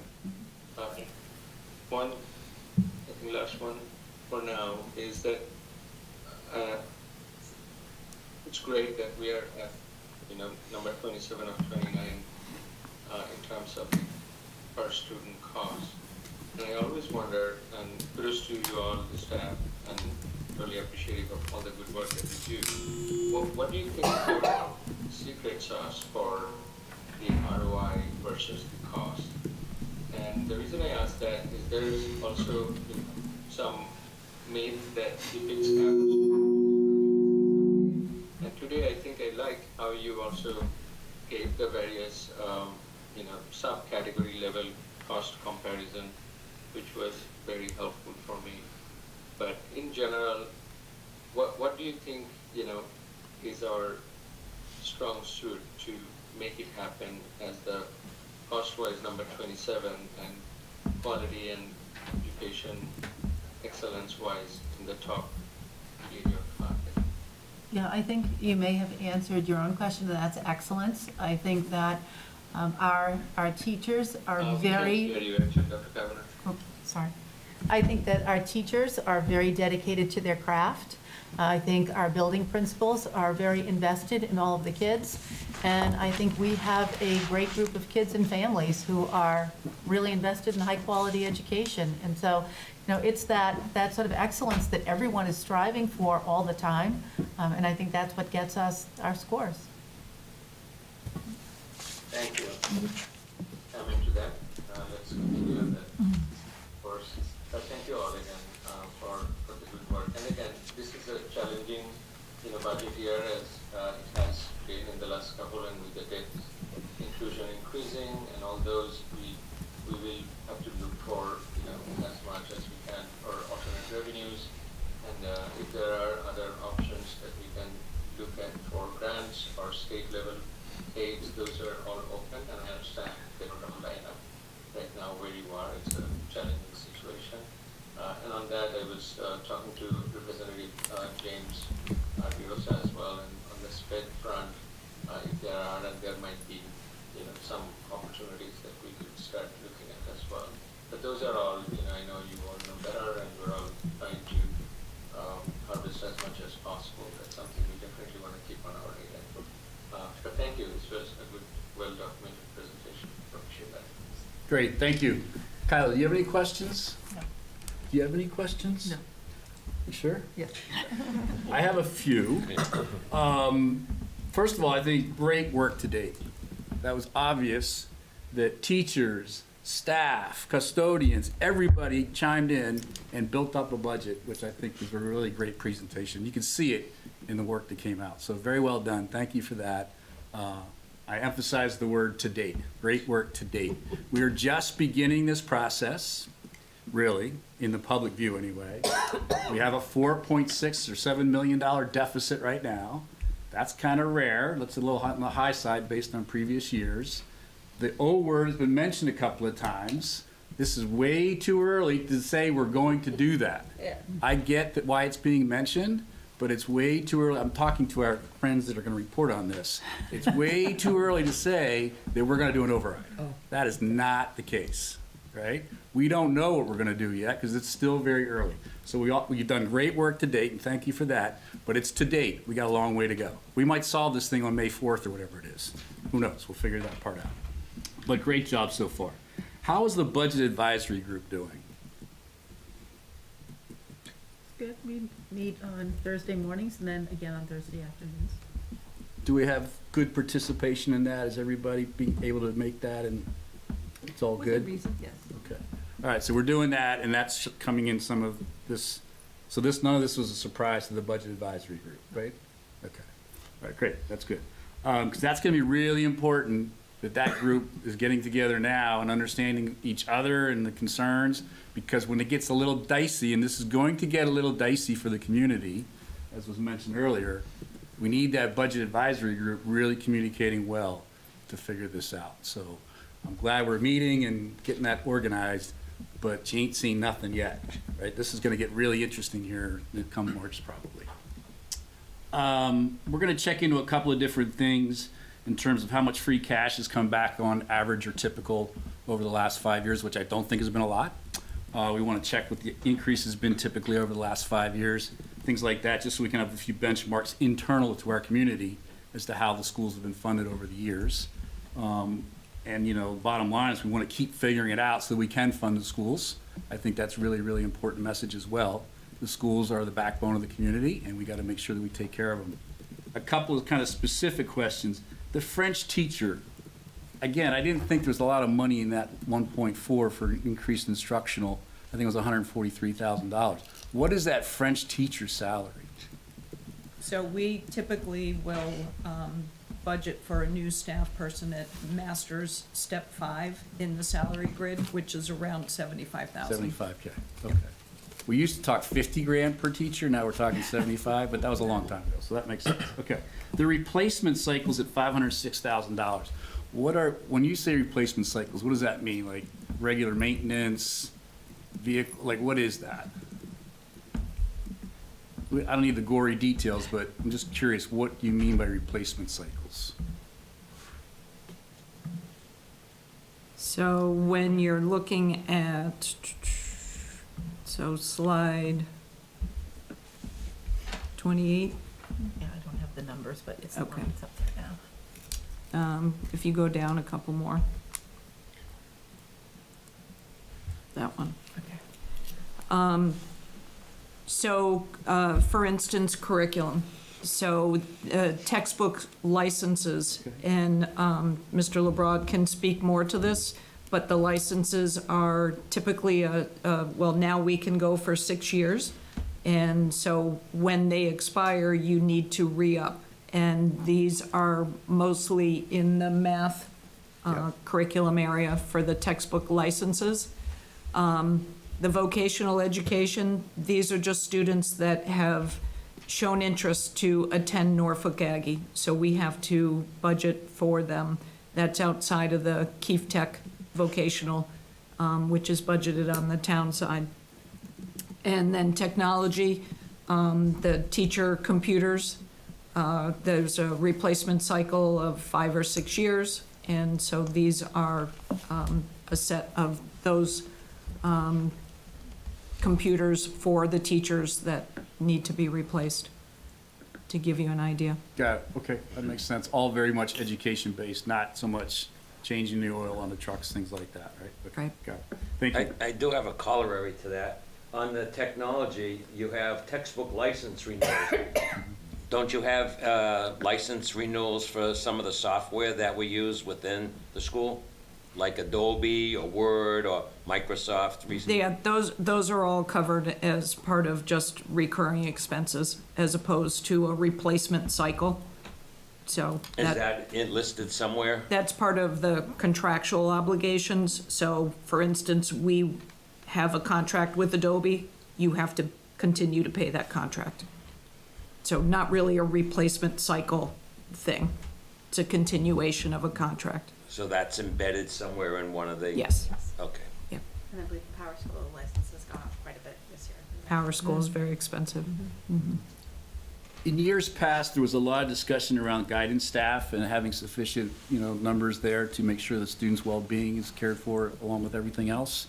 We didn't talk guidance this evening, really. Do we feel that that is sufficiently staffed to maintain a well-being, focus for the students? Does everybody feel good about that? We feel like those ratios are good. The student to counselor ratios, we feel like they're good. Okay, great. And then last question for tonight anyway. So this doesn't include a CapEx plan. This doesn't include anything new we need, like a HVAC system or a new floor in the gym or this or that, right? So the last couple of slides are just the requests that went through on the capital. Okay, on the capital plan, got it. So if you're okay with the operating, we can move into this. Can we give the school committee an opportunity just to comment on that as well? Great, thank you.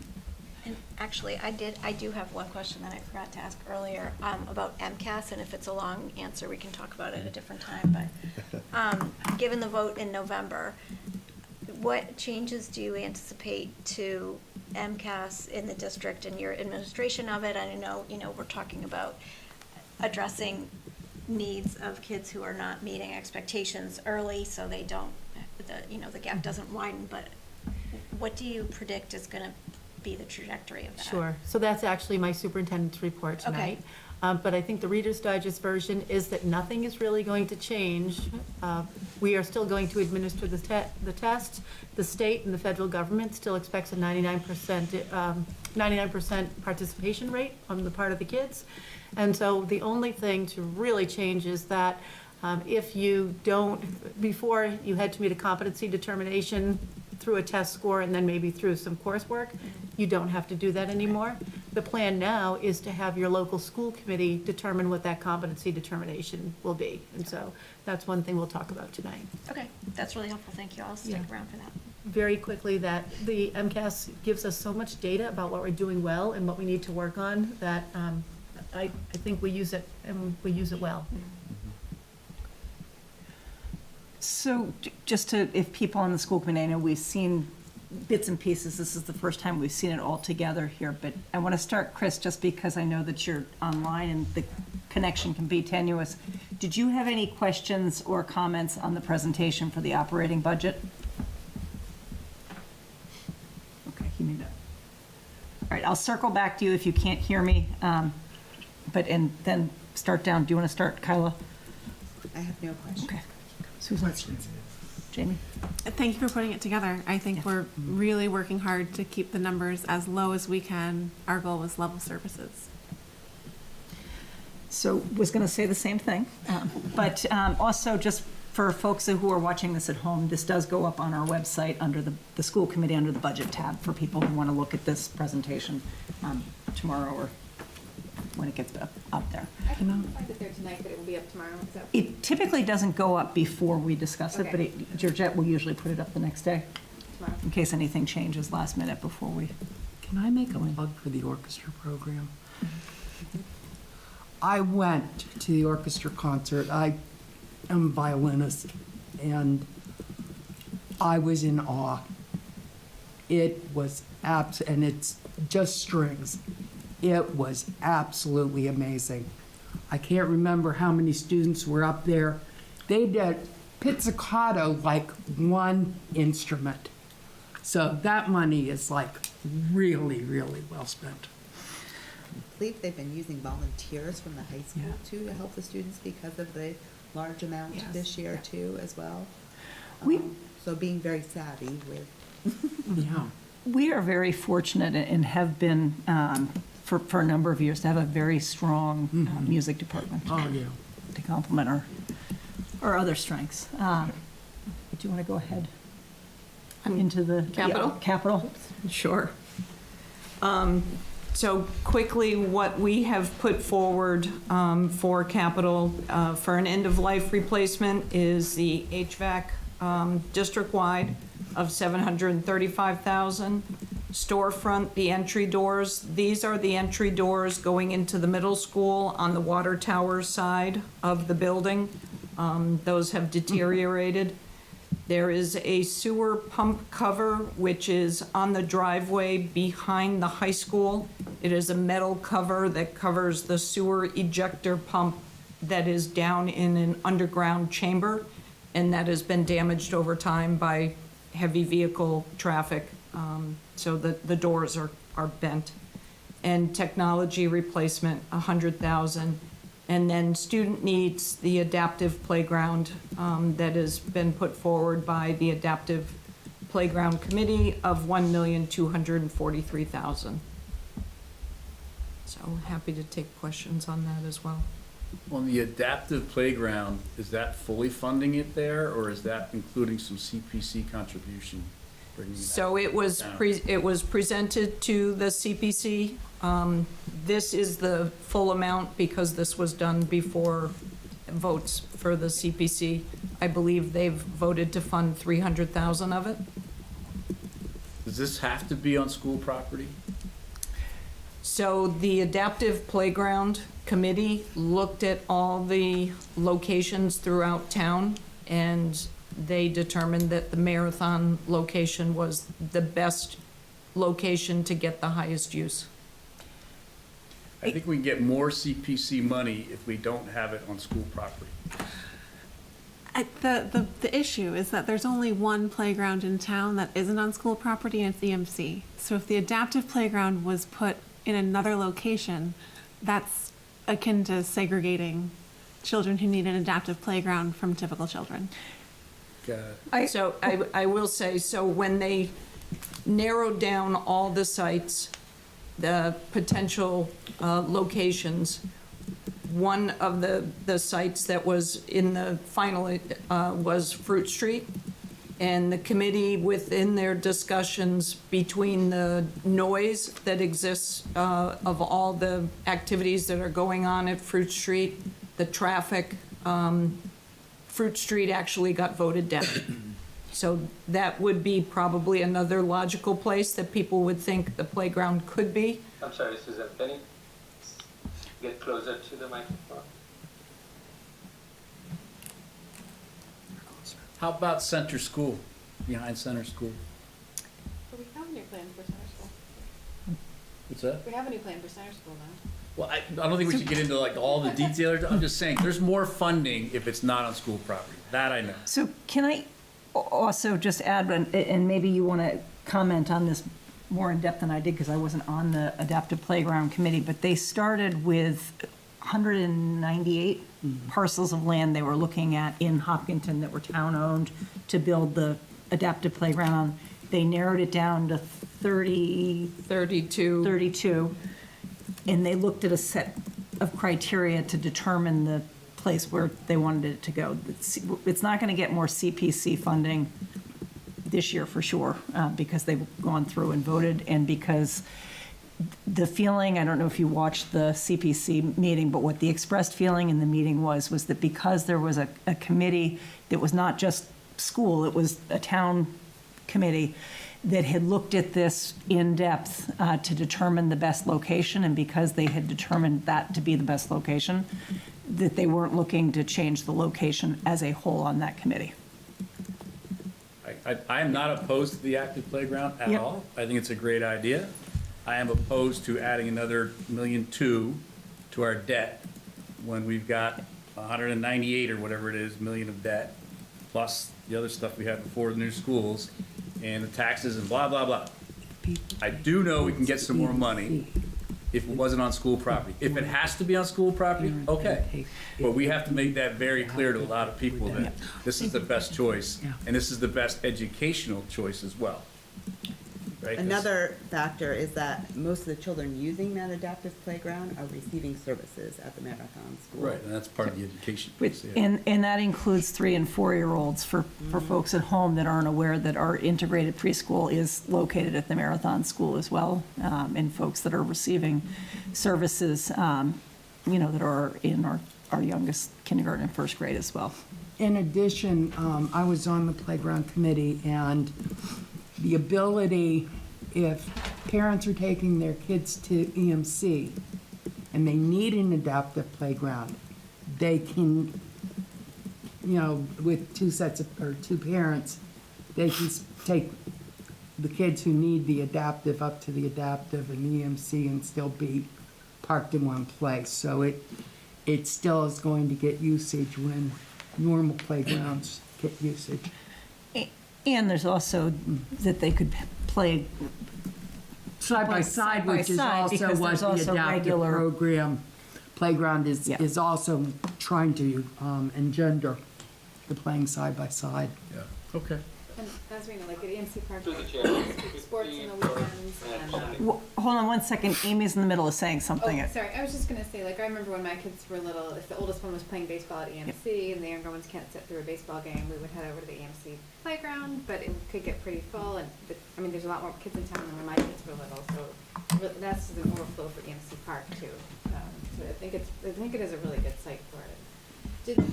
Did CPC, did the attorney say they couldn't fund more than 300,000, or they just chose? They chose. They They chose. just chose, and they are not likely to reroute, is that, at any point? The vote was tonight. No, they voted No, on they this voted last Oh, week. last, yeah. but they're voting on all other projects tonight. Right, but they won't revisit it at all before, there's a long time till town meeting, but, yeah. They struggle with the on-school property thing. I know, that's what I heard, but Okay. the Commission on It- Disability had a rep on that committee, and they also felt that it was the right spot. And to be fair, when they were going through and voting, the majority of the committee did not struggle with that. There were a number of members who spoke up and felt that it was the right location for it. Yeah. There was, I know, at least one who did not like that location, but So, when we look at CapEx for the schools for FY '26 proposed, that's not a bad list compared to years past, right? So I see, again, work to keep it reasonable and tight as we can possibly be. But that $2 million goes in addition to any operating cost challenge we might have. And that goes on top of the tax burden that we've already set for the new schools to be built. So that 12.5 that I have the average house in Hopkinton now pays the $850,000 house pays 12.5 in FY '25, right? In '26 it starts to go up. It's going up to 18.5 by FY '30, okay? With nothing else happening. This is more money adding to that number. Everything that the police needs, fire needs, everything else is adding to that number. So the average house in Hopkinton, I think, it's gonna be over $20,000 by FY '30 easily, because we're gonna be doing this with other stuff too, other departments. That's the challenge we have, folks, that we cannot ever lose sight of. That's all I ask you to remember. I 100% agree with you, and I know that that was a piece of what we looked at as we were going through our capital planning from the beginning of this year. That's why I'm pushing on the CPC to give us some more money. Well, Push them harder. Yeah, that would be great. All right, are Did there? Shadul have some? Yeah, Shadul, you were going to say something. Yeah, thank you. Again, the audio was in and out, but I wanted to understand what was the reason that CPC funding may not be available for this? Did you get the gist of it or discuss that? That was their vote. They voted to do $300,000 in CPC funding for the adaptive playground. It had to do with, multiple factors. It would be hard to,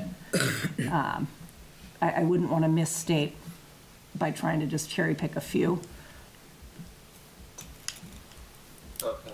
But part of it is what their available funding is for what they considered this bucket of type of funding for all the projects they were looking at, and because they did have quite a few applications for funding. Okay.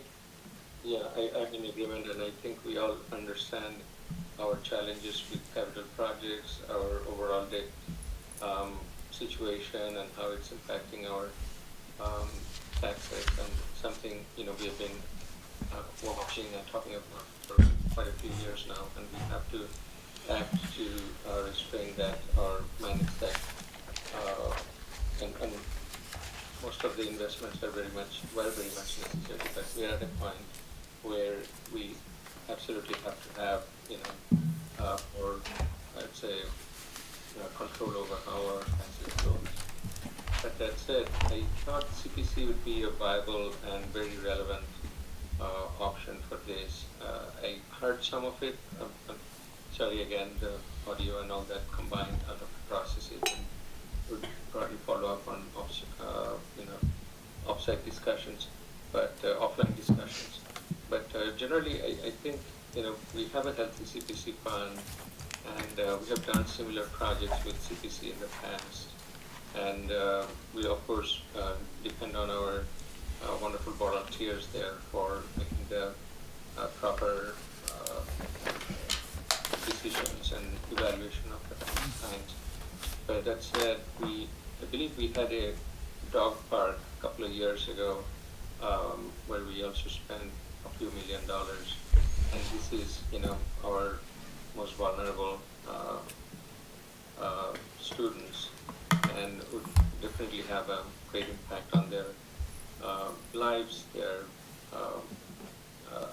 enjoyment of that time that they're spending at school and the age. And considering that, I would highly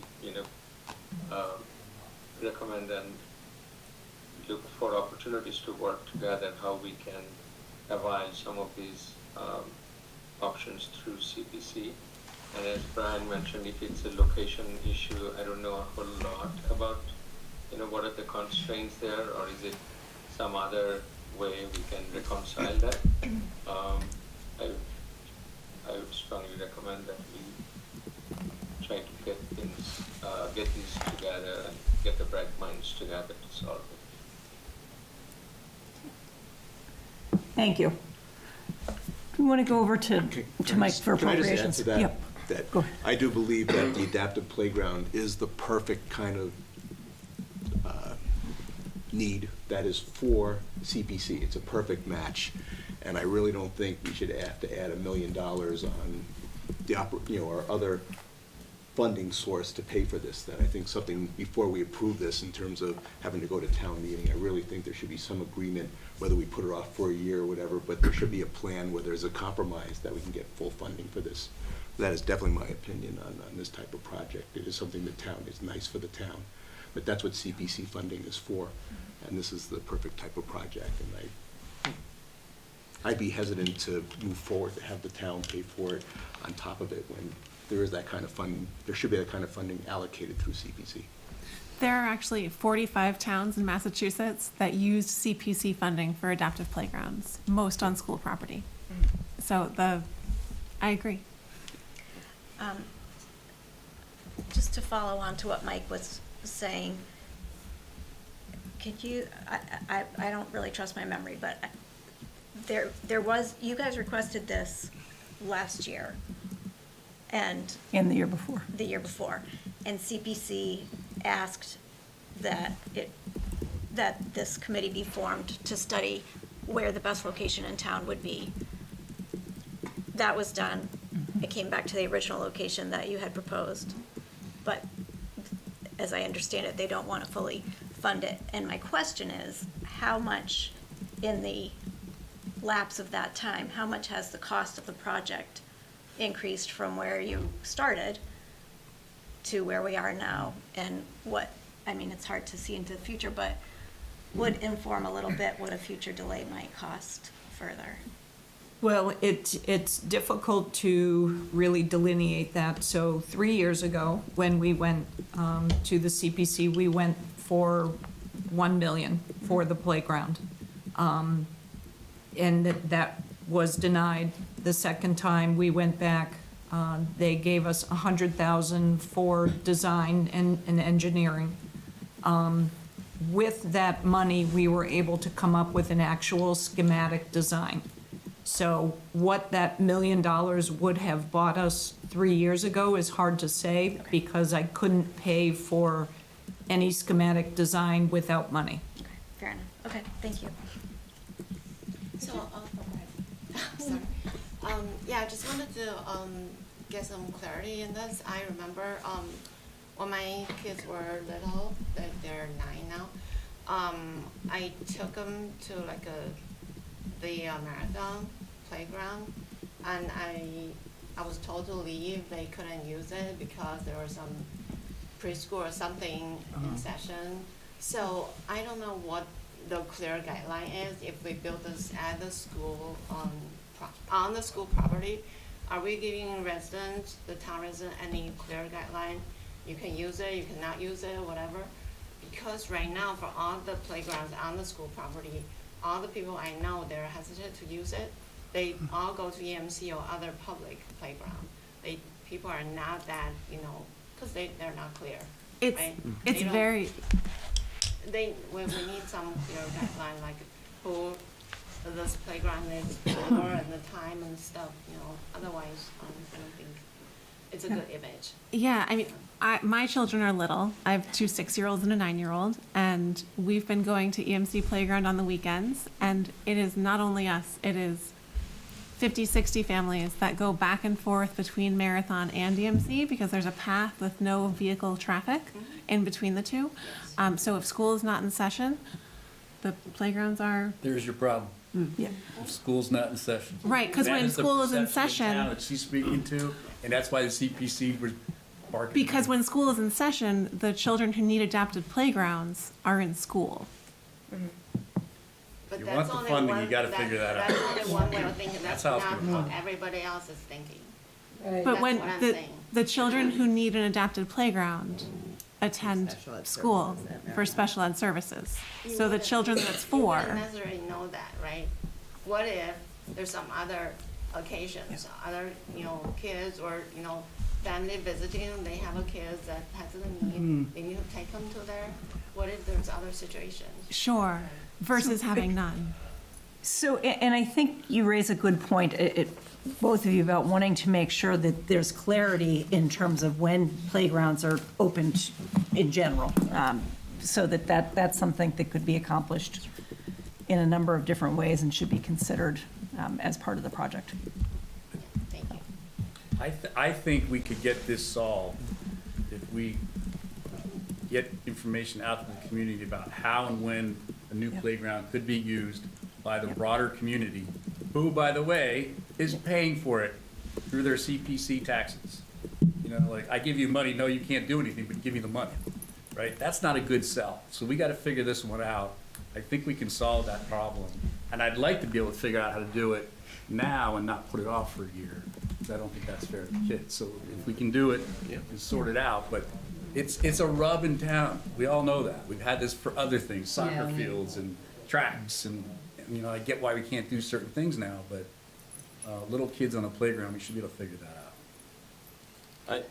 Without interfering with what they have to do in school, too. Are the CPC meetings televised, or can people watch? I would like. There's a Zoom link. I don't know if they record, though. I don't I don't think think they're they do. recorded. Okay. It's Google Meet thing. A Google, yep. So it's not recorded, unless they press the record button.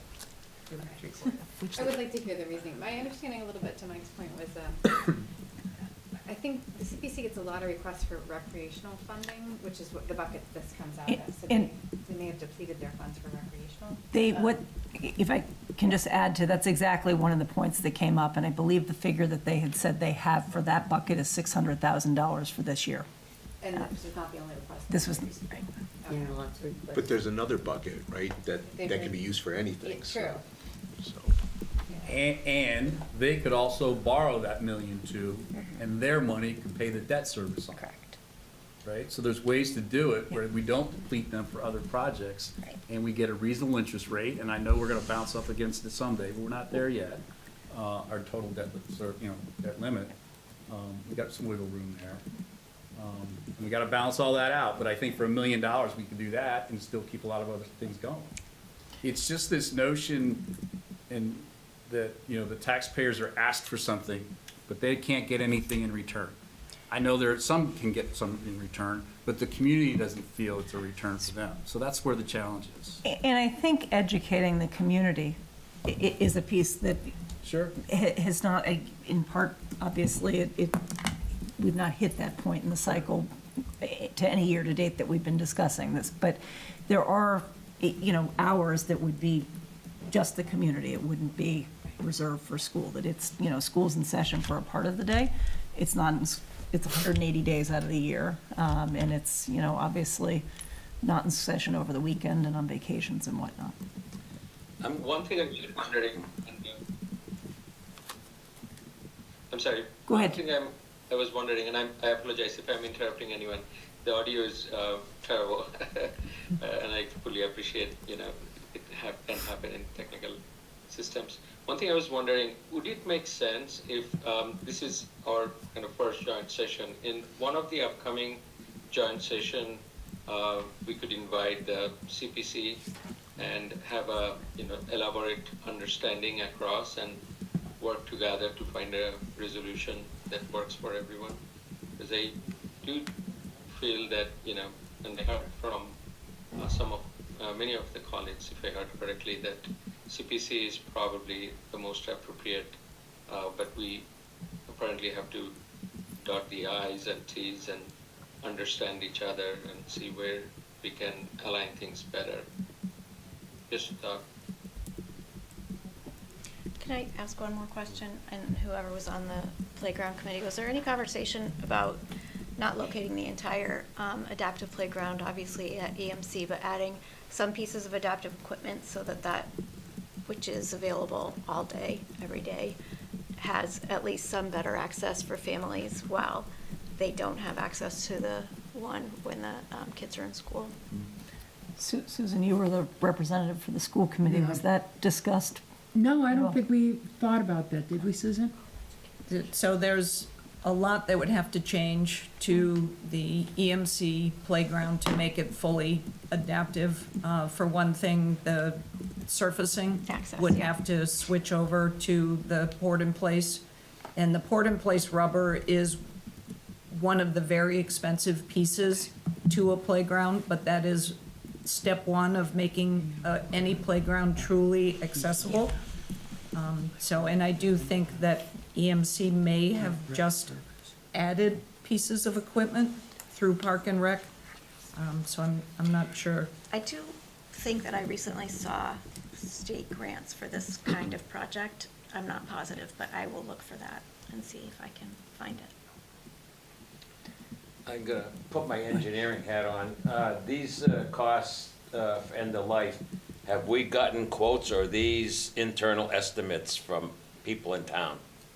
Or do you break this down further in another chart or a spreadsheet or anything? So the storefront doors and the sewer pump cover both are estimates. The technology are estimates. The HVAC is a couple of different pieces. One piece of it is a feasibility study to look at the high school in terms of replacing, long-term, pulling out the gas and replacing with electric. So part of that is a feasibility study. Another piece of it is looking at replacing a chiller in the high school with a larger chiller, which then we can retrofit the univents that are in classrooms and provide both heating and cooling, which is an advancement to where we are with the high school. So it's a couple of pieces. Right, so you haven't actually sent out requests for prices from possible vendors? Not all of those, no. So, if we're only replacing one or two doors, I build houses, it's not, granted, this is commercial. If we're only replacing one or two doors on the side, that you said, of the middle school, to me, that's very excessive. That's just my personal opinion without seeing quotes coming in. My second, that's probably not tied here, the school expansion of the $48 million. I don't know if this would be under capital or us. I gotta believe that what was signed, there's gonna be cost escalations due to material increases and everything before they start, putting foundations in and steel or whatever. Are we gonna see something, possibly more in the next year or two, asking for more money for the school expansion? Talking about the Hopkins School. Right. Expansion. No, those contracts have gone to estimators several times, and we're actually running under budget on the school expansions. Have we, I'm It's already sorry. been bought. Huh? We bought them. Like, we've got subs, it's going. So there's contracts in place. So it's been already signed, sealed, and delivered, assume it's a firm fixed price contract? Yep. And the storefront doors, those are 2 sets of double doors, 2 and 2, so it's not just a Right, so you single got door. 2, and then you got 2 behind it. But And it's 2 of those. There's 16. 4 across? How many across? It's the doors you enter for town meetings. Yes. Oh, okay. It's those. Yeah, it doesn't make it clear, Yeah, I know. So it's 6 across, but doubled, so that would be really like 12. So at what point will we see a firmer price, to this? I mean, that is an estimate that we received from a contractor, but that's not something that is a signed contract. I can't sign a contract till it's funded. Okay, thank you. Any other questions from appropriations on the capital plan? I'm good. But the select board? I think we kind of jumped in. Yeah, Anybody that's else? okay. Just want to make sure we didn't miss anybody. I think we're good. Okay. All right, and anybody from the school committee? I know we've looked at this extensively. I appreciate the conversation about the adaptive playground. It's something that I feel really passionately about, and I really appreciate the verbal support at least, even if we're still trying to figure out how to fund it.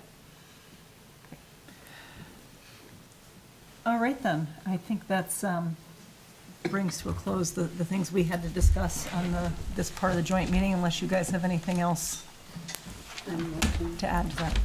We're all set. All right, well, thank you both, both appropriations and select board for coming out. Motion to adjourn. Second, all in favor, aye.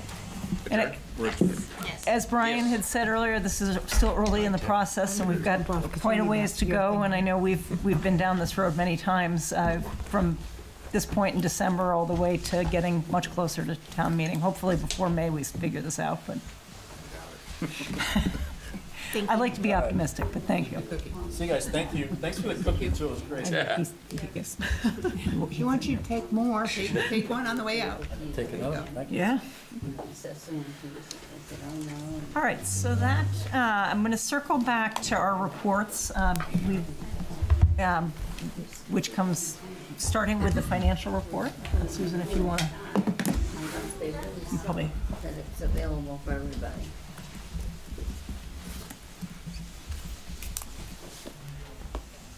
Nancy, Chris is.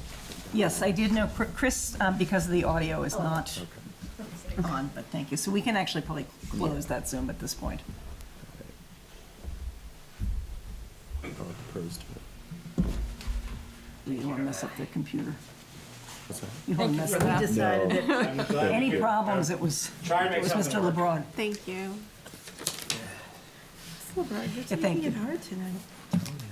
Sitting here trying. All right. Okay, so the financial report, this is through December 11th. And what I tried to do is I'll just go through kind of the cover page to begin. So at this point, we are running $14,000 positive variance in payroll, but a $71,000 negative variance in expense. So at this point in the year, we're running about a $57,000 deficit variance in the operating budget. Looking at the payroll accounts, personnel attrition, we have a positive variance of $177,000. Long-term subs and grants, we have a negative variance of $7,800. Columns, these are teachers changing lanes, going from a master's to a master's 15, for instance. We had a budgeted amount, so we went over that budget by $1,000, not a lot. Salary reserve, same, we went over by $19,000. Positions that were added after the budget process, and we'll go through those, are $200,000, but positions that have been reduced is $65,000. So the net of that gets you to that positive payroll variance. Looking at the expense accounts, the big changes, student services has a negative variance of $17,000. Norfolk Aggie, we had another student attend that was not budgeted. Technology, our software costs, inflation, and just some with enrollment has increased. So that has the negative variance of $71,000. So as a reminder, the FTEs that have changed, we have added 2 Elmwood paraprofessionals, and those were new requests. And Elmwood also gained another paraprofessional, and that was a transfer from Hopkins. We've added 2 middle school paraprofessionals and .4 teaching for the high school, and that was over the summer. Some of those were funded. Hopkins had reduced 1A paraprofessional, and that's where the additional paraprofessional at Elmwood came from. Hopkins reduced an A to create a B, but the student need put that one at Elmwood. And the high school reduced 1 paraprofessional, and that is where the .4 wellness came from.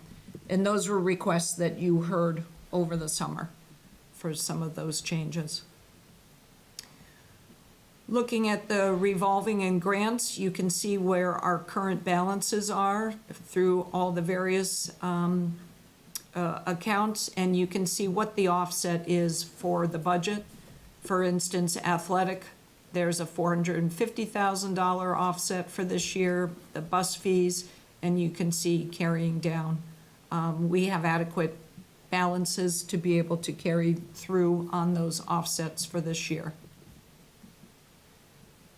And these are the projections of the revolving accounts that show what we're using as an offset and how far into the future those offsets can carry within the operating budget for each account.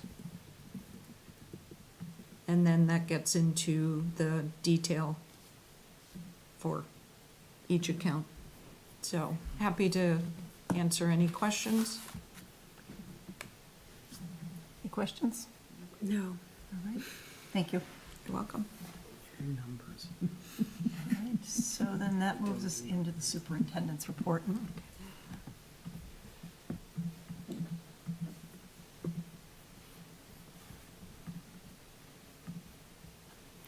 All right, thank you. This is the superintendent's report for December 19th, 2024. And as I said previously, this is really about ballot question 2 and the impact that it will have on public schools across the Commonwealth. So as we know, ballot question 2 amended the competency determination requirements. So what will that mean for us? In terms of MCAS participation, the MCAS is still required for all of our students at a 99% participation rate by state and federal law. The MCAS will still serve as a measurement of the quality of your school district, highlighting each district's strengths and areas for growth. And as we said, we see us use that data all the time. It will help us at a 30,000-foot level. It helps us with subgroups. It helps us even with individual students. We can look at a kid's MCAS history and see, the places where students have done very well and where students have needed additional support. MCAS is still going to be used for scholarship determinations, so for kids who get Adams or Koplik scholarships, and also for the seal of biliteracy.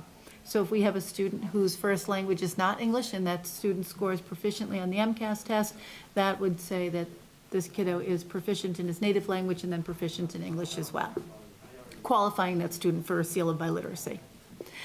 So just as background information, state law says that students have to satisfy the requirements of a competency determination in order to graduate from high school.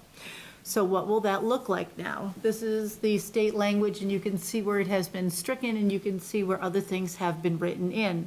So our kids now have to satisfactorily complete coursework that has been certified by the student's district as showing mastery of the skills, competency, and knowledge contained in the state academic standards and curriculum frameworks in the areas measured by the MCAS high school test described in section 1. So what we used to test was grade 10 standards for ELA, grade 10 standards for math, and that included algebra and geometry, and then grade 10 standards in science, and that could be in any of 4 areas: biology, chemistry, physics, or technology engineering. So those are the things now that are must-dos in terms of the competency determination, but it also says here, and any additional areas determined by the board. So let's take a couple of hypotheticals, and these may be stretches, but it sort of shows you, I think, what they mean when they're talking about grade 10 in those areas. So even if you have local graduation requirements, meaning at Hopkinton High School, we tell you have to have 4 years of English, 3 years of math, 3 years of foreign language, whatever those graduation requirements are. Let's imagine that we only had 2 years of math locally. If we had a student who had taken a year of Algebra 1 and then a year of something called Consumer Mathematics, that student would not qualify for a competency determination in Hopkinton because Consumer Mathematics would not be a grade 10 math, and you don't see geometry here. So when we talk about grade 10 math, it has to have an algebra component and a geometry component. If we looked at 2 years of science, we just said that it has to have it would have to be either biology, chemistry, technology, engineering, or physics. So if a student took environmental science and anatomy and physiology, you would not be meeting those criteria. Anatomy and physiology wouldn't meet the bio?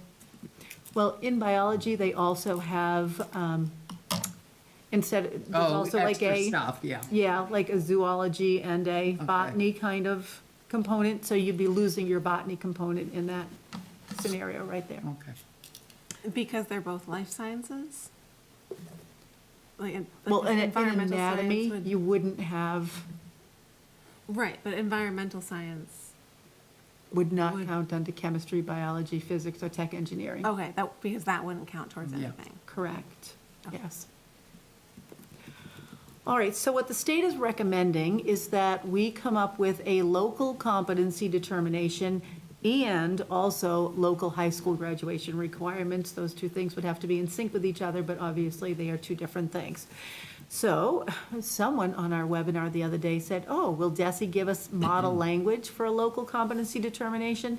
And they said, no, not right away. So I think we're kind of in our own space for a while. Feels like a flashback Well, to COVID. It surely does, yes. Does DESE then, not right, they don't have it right now. At some point, will they have it and then all must bow, districts must bow and do what DESE says? If DESE is the body that's writing the competency determination, then yes, we would. Well, in 1993, when we all had to undertake MCAS, and it was going to eventually be required as a competency determination, we all had to do that. So if it flipped in the other direction, we would all have to do that. I say it felt like a flashback to me from COVID times, because we as a school committee had to come up with what the guidelines were for reopening, because DESE hadn't come out with it. And like literally less than a week after we struggled with it with both the community and on the committee, DESE came out with their own thing that everybody had to follow anyway. Do we have a timeline or an expectation of when we develop these competency determinations? So right now, we are in the absence of one. And so I do think that they are suggesting that we hurry to do Trying it. to graduate in June. So it would be, And Well, Kids in this 10th grade group right is now, not in bad shape Oh, because because they've they already took the MCAS in the spring of '23. So in the spring of '25, they would be in good shape. If you were in a school district where kids had not yet met that competency determination through the test, they could actually take that test. Do we have any students who did not pass the? We have some students who are in the partially meeting category, and what they have is called an Educational Proficiency Plan, an EPP. And if all goes well, they should be able to cross the finish line. So we can feel pretty good about the class of '25. Great. How's the class of '26? Because they theoretically took the MCAS. In the also spring of already. '24, Okay. yes. but they would have just gotten their results back So it's a So recently. you now must ask about 27. Right, well, yeah. We're not gonna take it. That's right, they will not be kids who take the MCAS test. Oh, no, they will, but not for They'll take it, but it won't competency count. determination. Right. I mean, it won't count for Right. that. Yes, yeah, I should be careful. But they certainly would give you a look-see at who might be in trouble. And because those are kids who have taken it historically, we really do have a lot of data, and, we obviously have other metrics, like when we talk about the STAR proficiency kinds of tests and locally developed things that help us to know where kids are. All right, and my last slide is really just have a great set of holidays, and I hope everyone enjoys some time away with their family and their friends and the people that they enjoy being with most, so, yeah, it's a nice time of year, and people are ready for a break. Any other questions? Okay. So that then moves us into the school committee chair report. Payroll warrant 25011 has been approved. Warrants 25-044S, 25-045S, 25-046S, and 25-047S have been approved. All warrants included in the folder. And annual town report is something that is, I'll have a draft for at our next meeting, but it's something that we, every year the school committee chair writes and then brings in the committee to kind of look at edits and look at what we want to make sure we highlight from the last. And it looks at kind of different from what we typically are looking at as we typically look at a fiscal year. It looks at the calendar year for 2024. So that is to come. Do people have any liaison reports?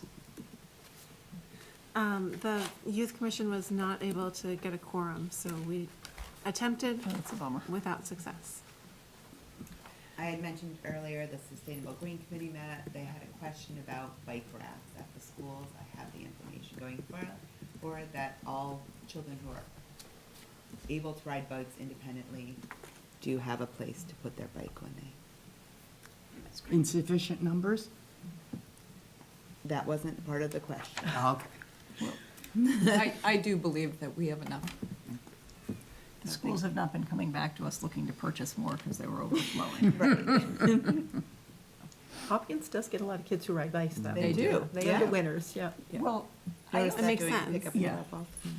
they're excited too because I know they have a lot of those kids that first walk downtown and things that maybe everybody's not a fan of, but The kids there's a lot of enthusiasm from the kids, yeah.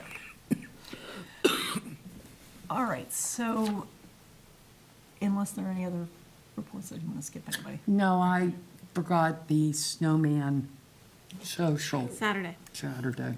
Okay, very good. I did. I remembered in the afternoon. Me too. My snowman melted. Well, I do believe there could be a little more snow coming tomorrow, so. Okay. And I took my kids to Snowman Saturday. It was impressively attended. I would say at least double last year's attendance. It was busy and happy and lots of loud, shrieky, happy noises. I love how CPAC is growing in so many different ways and reaching so many families that need that support and connection, so. Also, since I plugged the orchestra, I also went to the band and choir concerts. And they were quite good too, but I was really blown away by the orchestra. Partial by strings. Pardon? You're partial to I'm strings. partial to strings, yeah. My daughter was performing there. That's good.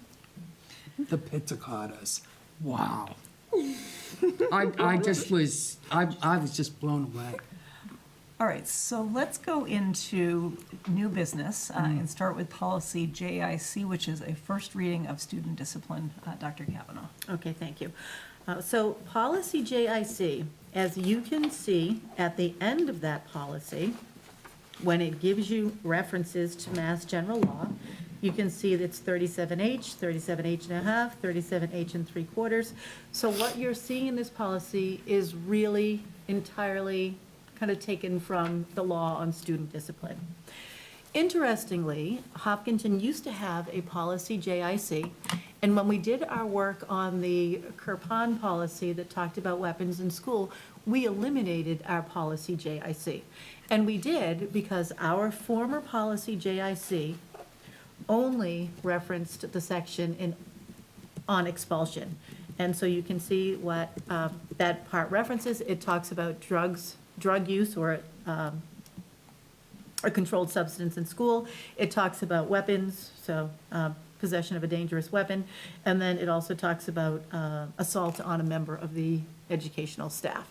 So because we had a policy JIC that only talked about expulsion, we kept thinking, why do we have this? And we eliminated it.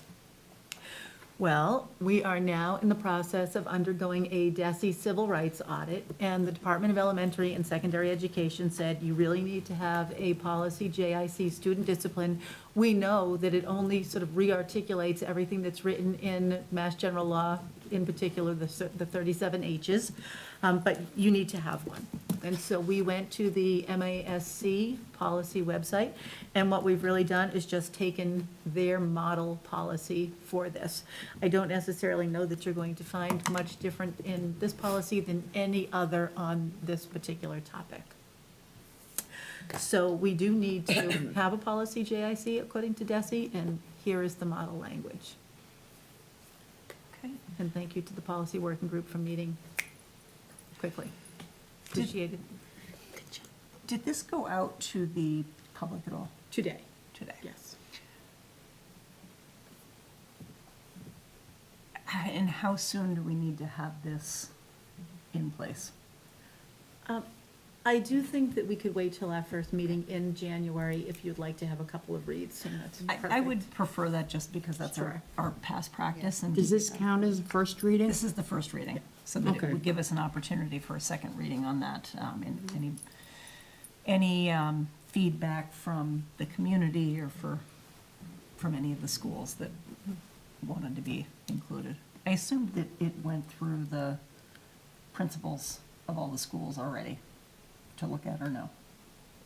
No, Okay, so that, and I can do that. yeah, just, They, yes, and they will say, that's what the law says, so it Okay, is so typically our yes, practice, the but I'm law happy to do that. supersedes anything that Always. we're doing. Which was one of the reasons why we eliminated the old JIC, because we said MGL will always trump your local policy.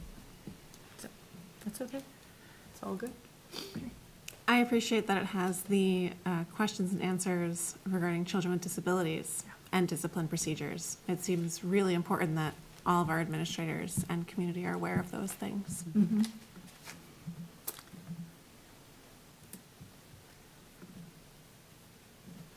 Okay. That's great. Thank you. And thank you also to the policy working group for bringing this forward. The next one is policy JJIF, athletic concussions. This is at least how many readings? Is first reading on this? I feel like we've seen No. this. No. No, this is Okay. definitely a second Okay, reading. I that's think Georgette told me we saw this once in November. Yeah. Yeah, we did. And we didn't do a second reading because we tabled it because we were working on the concussion protocols. Our athletic trainer had said she felt like our concussion protocols really needed a good overhaul. So when she did look at the policy, which I had asked her to do, the only changes that she made to it are what you see in the red font. And so they are absolutely minimal. She did change the website, and someone had said, well, wait a minute, why aren't you using the CDC? Her explanation was that when you go to the CDC, what you're seeing is training for coaches, almost exclusively for coaches. And we also are required to make sure that we are training our athletic trainers, nurses, athletic directors, the director who is responsible for a marching band, if you have one, and students who participate in an extracurricular activity and their parents. And so it was her feeling that if you use the DPH training, it's probably more inclusive of all of those groups. We could certainly list both of them if we wanted to use both of them, but this was her recommendation. The other change was DPH pre-participation forms and receipt of materials or the school-based equivalent, and then she just capitalized post-concussion syndrome. Other than that, I think our athletic director and our athletic trainer and our middle school and high school principals, who are also part of this group that reviewed this, and our head nurse, Sarah Patterson, are all comfortable with what this policy says and does. I have a question. The CDC link on this does not go to anywhere. Oh, I thought I clicked on it earlier today, and it did, so. Right now, it's telling me the page you're looking for was not found. Yep, it goes Oh. to this and it says when Oh, you I get to know, CDC. I clicked on the one that the person who wrote in to us shared with us. The what says website? Okay. Yeah, someone did send to us an email saying, you could use the CDC one, that's the one that offers training for coaches. So I reached out to the athletic trainer, and when I clicked on his link, it did take us to head injury training for coaches. But she had suggested that she would prefer to. Yes, you've got that right there. Heads up to youth sports. So do we still do the baseline training that we used to do for all of our athletes? Yes.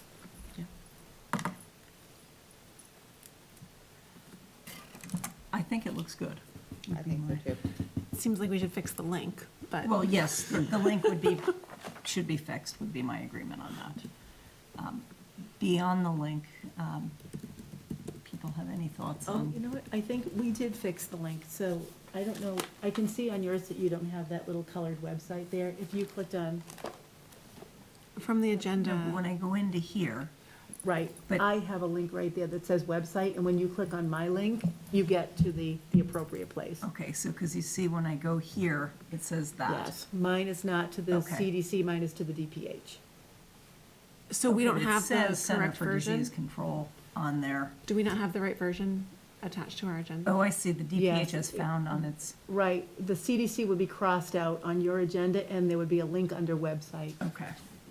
which I have on mine. No, this is from the agenda. Yeah, sorry. The CDC should be crossed out in your agenda, and there should be a link on the website. On the DPH On the, website? yes. Okay. So like the website should be a hyperlink where you click on the word website and it brings you to Would there DPH? be some reason that, Yes, you that this can isn't see- active because it's I see what you're talking about. formatted in, Yeah. like the, Yeah, we don't have that one. Yep. But is that the only thing that's different on ours? Can you, I can do that for you. So Amanda Major, who is our athletic trainer, has taken out this link right here. So in this version, and I'm not sure why that's like that for you, it's funny because I can see other people in there.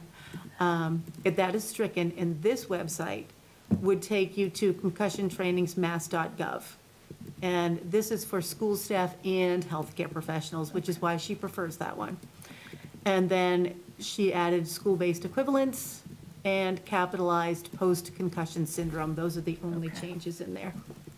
that's why I So wasn't I'm not following sure. that piece on. Right, so the website has in fact been changed to the appropriate thing. Okay. Yeah, I apologize, I'm not sure why that happened in yours.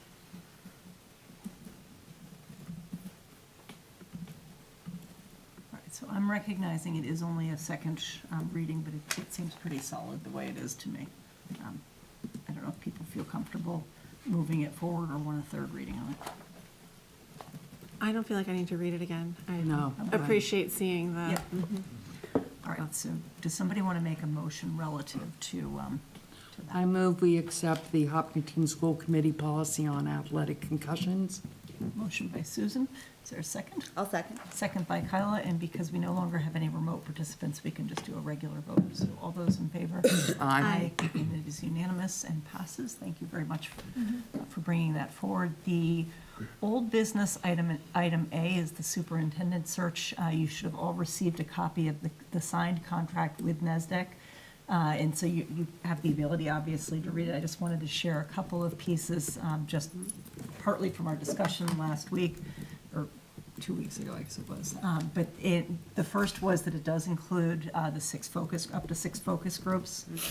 They will also help with the composition and helping us form the committee. screening committee in all aspects along the way. They have extensive networks of how they're going to help where they're going to look for superintendents. The other piece that was not, is clear to me in looking at the stuff ahead of time is it's also going to give us affiliate status with NASDAQ for a year, which is over a $6,000 value. I know we're not currently affiliate with them and that we have not used their projections because we had, but they would give us free projections, which we might take advantage of just to compare to other things. Yes. Okay. I feel like we need you to should add a just take line them. item, just giving us credit for that $6,000 I know, right? So there's that, and then they also will provide a free special ed trend report and give us the affiliate pricing on other fee-based services they have. So was happy to look at the final contract. And then the other pieces, everybody saw the scheduling thing that I had sent out. Everybody responded that January 2nd at 7 PM is a good time to meet with the NASDAQ. So that is in addition to our regularly scheduled meeting the following week. And it will be by Zoom because it's just for the meeting with NASDAQ and allowing them to kind of get us going rather than having to wait until the following week. So Wonderful. get things up and running.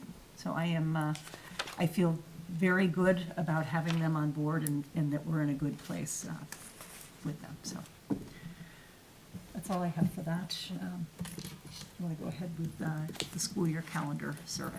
Sure. So I did share with you the big spreadsheet so that you could go in and read all the comments. There are so many of them that there would be no way to capture them in a slide deck.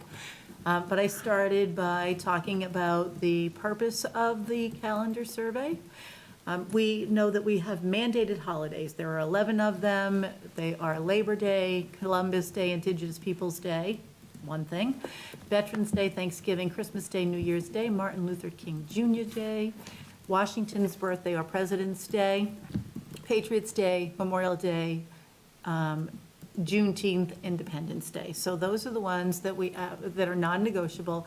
And so there are others that we have added to our school calendar over time, and we wanted to know how people felt about those holidays.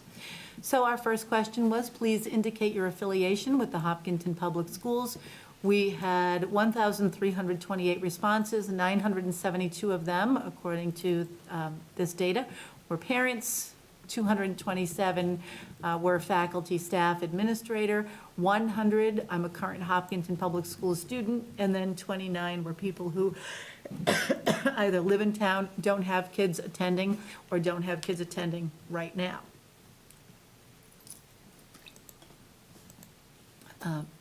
So we asked if the district eliminated all the holidays except for the mandated, would your student need an exemption from homework or time off from school or any other religious holidays? And about 35% of the parents who responded said that yes, they would. So if we're talking about 35% of the 972, we're probably talking somewhere around 325 would say that yes, they needed some exemption if we were to take those holidays away. So then we asked the same thing of teacher, staff, and administrators, and only about 17% said that they would need some time away. And then we asked the kids, and the kids said at 51%, yes, they would need time other than the mandated holidays. How many students were that answered? 92 on Oh, this 92 particular question. students. Okay. All right, so then we asked them about the list of religious or cultural observances, and I think there was some confusion here, because we say, for any of the observances that apply to you, please indicate the related impact on school attendance. So, we didn't want people to comment on all of those observances, only the ones that applied to them. However, I think that there was a little bit of confusion there, because when we asked about something like Diwali, for example, if you are a person who observed Diwali, you probably would need the entire day off or need some kind of early release, which would be the red and the orange right here. But we had people who said, no, it's fine, I observed Diwali, but I can attend the full day. So I think that people who were not people who observed Diwali were answering that they could go to school all day. So there might be some confusion here, but I think what's nice is you do have a sense in here of how many people would probably need that day off.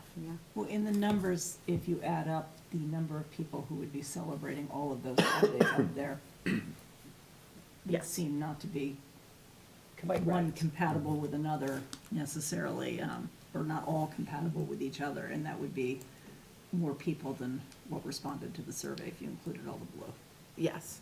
And, I mean, really, you could probably be a person who, because if we look at something like Good Friday and Ash Wednesday, those people might be the same. Right. But I hear what you're saying. and you are Yes, correct, I was yes. looking at just that one. Yes, yeah.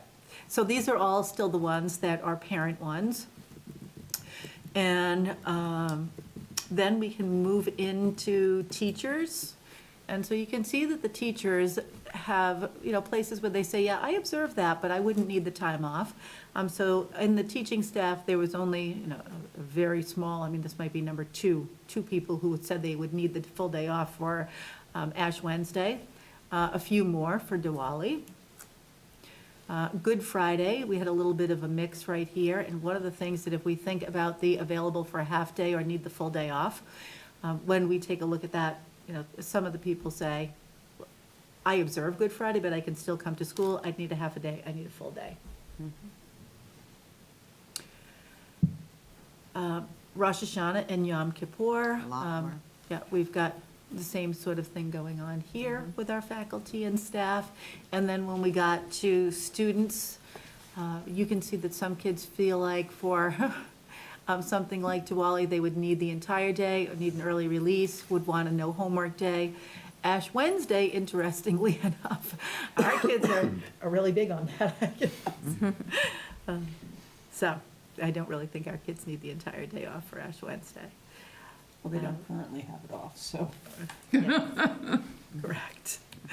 You can always go late and get your ashes. Or just do a drive-by in the morning. Yeah. So then we looked at parent religious identification, and I really do like this question because I think it gives us some sincere feedback, and it really does help us to know what the makeup of our community is in terms of the kinds of religious and cultural observances they might be interested in. So these are the parents. You can see we have quite a few here who identify as Catholic Christian or Christian. Quite a few who identify as Hindu. People who are either agnostic or have no religion. And then we have a pretty good size Jewish and Muslim population. Reasonably good size. If we look at our faculty and staff, and what happened when we used this the last time was that we said, okay, is there anyone who said that they might need Lunar New Year off? And when we found that among our teachers in the last iteration of this didn't need Lunar New Year, we said that would be great in a year when there was a presidential election, when there was not a presidential election, because we'd be going to school, we could go to school on November 8th, and then transfer the professional development day to, say, January, February, whenever Lunar New Year happened to fall. So you can see that we've got, again, a lot of people who identify as Catholic, Christian, or Christian, a lot of people who identify as Jewish. In this group of kids who responded, I'm sorry, this is faculty, and there are 223 responses. And then if we go to the kids, now you start to see, I think, and there are only 94 responses, to be fair. So you've got 35 who are Christian or Catholic Christian. You've got 24 who are Hindu. You've got 10 who are Muslim. You've got 6 who are Jewish. And we've got a good batch who are also agnostic, atheist, or say none. So. All right, when school is not in session due to a cultural or religious holiday, please select the option that best describes your experience with work that's assigned and due on the following day, and you can select all that apply. And so 10 of our kids said that they have never been assigned work that's due on the day after. 54 of our kids said some teachers assign work on the holidays. 28 kids said many teachers assign work on those holidays. 20 said if work is assigned, it's manageable and it doesn't interfere with my holiday. And another 20 said work has been assigned that is of significant volume and does interfere with my holiday. So that's the voice of the students. And based ostensibly on their kind of lived experiences. And then we asked people, parents, teachers, and students, what was most important to them? So they had to prioritize. Would it be honoring diversity, representation, and inclusivity? Would it be maximizing the continuity of learning and time on learning, particularly in the fall? And then the last one was securing the earliest possible last day of school. So the blues are your first priority. So it appears that for parents, the most popular first priority was maximizing continuity of learning, and then honoring diversity over here. For teachers, they also had as a first priority, or most popular first priority, was maximizing continuity of learning, although for the teachers, you can see that diversity and securing the last day of school get very, very close to maximizing continuity. And with the kids, it was maximizing diversity that was their first priority, and then learning and securing the last day of school came in, what looks to me like almost tied for second. All right, question 6, to address your top priority above, please select your preference from the following options. 329 people said that they would like to maintain the non-mandated holidays that are included in our current calendar. 360 said that they want some of the non-mandated holidays, but they want to reduce the number of them. 252 said, let's just get rid of them all. And I will tell you that the last time we did this, people, I think, had forgotten that December 24th was not one of them. 33 people said that they would actually like to add non-mandated holidays. 335 people said that collapsing February and April vacations into 1 week-long vacation in March was very desirable. I have heard from teachers that if you are a teacher who has children, that it's very undesirable, because if you are teaching through February and April and your young children are off because the school district that you send them to is off, finding childcare can be tricky. But it's the same thing for the parents. But that's true, But the yes. teachers would never be able to take vacation with their, with their children. Would be if they live in another district that does the typical February, April, and their students have March off, they would never be Well, able then to take a that's family just, vacation. we should provide on-site childcare. But they still wouldn't be able to take vacation with them. Let's get that budget request through. Oh, yeah, I can see that one going through. Yeah. Use that as your slogan. $6,000. Use that for your slogan for reelection. I'm not running again. All right, so those were the parent answers. When we got to faculty and staff, and this is interesting because you do have 44 people who said collapsing February and April would be okay with me, but you can see that about, I don't know, 180 of their peers said, yeah, not okay with me. So the first one, maintaining the non-mandated, 60 of the faculty and staff said that. Reducing the number, 101 said that, and then eliminating all the non-mandated was at 72. Adding only 4 wanted to do that. And with the students, 64 of the students said, let's maintain the non-mandated holidays included in the current calendar. 19 said, let's reduce the number. 11 said, let's eliminate them all. 26 said, can we add some more? And in terms of collapsing February and April, the kids did not love that. They voted at 6. Only 6 kids said that would be a good thing. Oh, well. Moving in Pennsylvania. All right, and those are the things that I have included in there for you. We can go back to any of the slides if you want to look at them more carefully.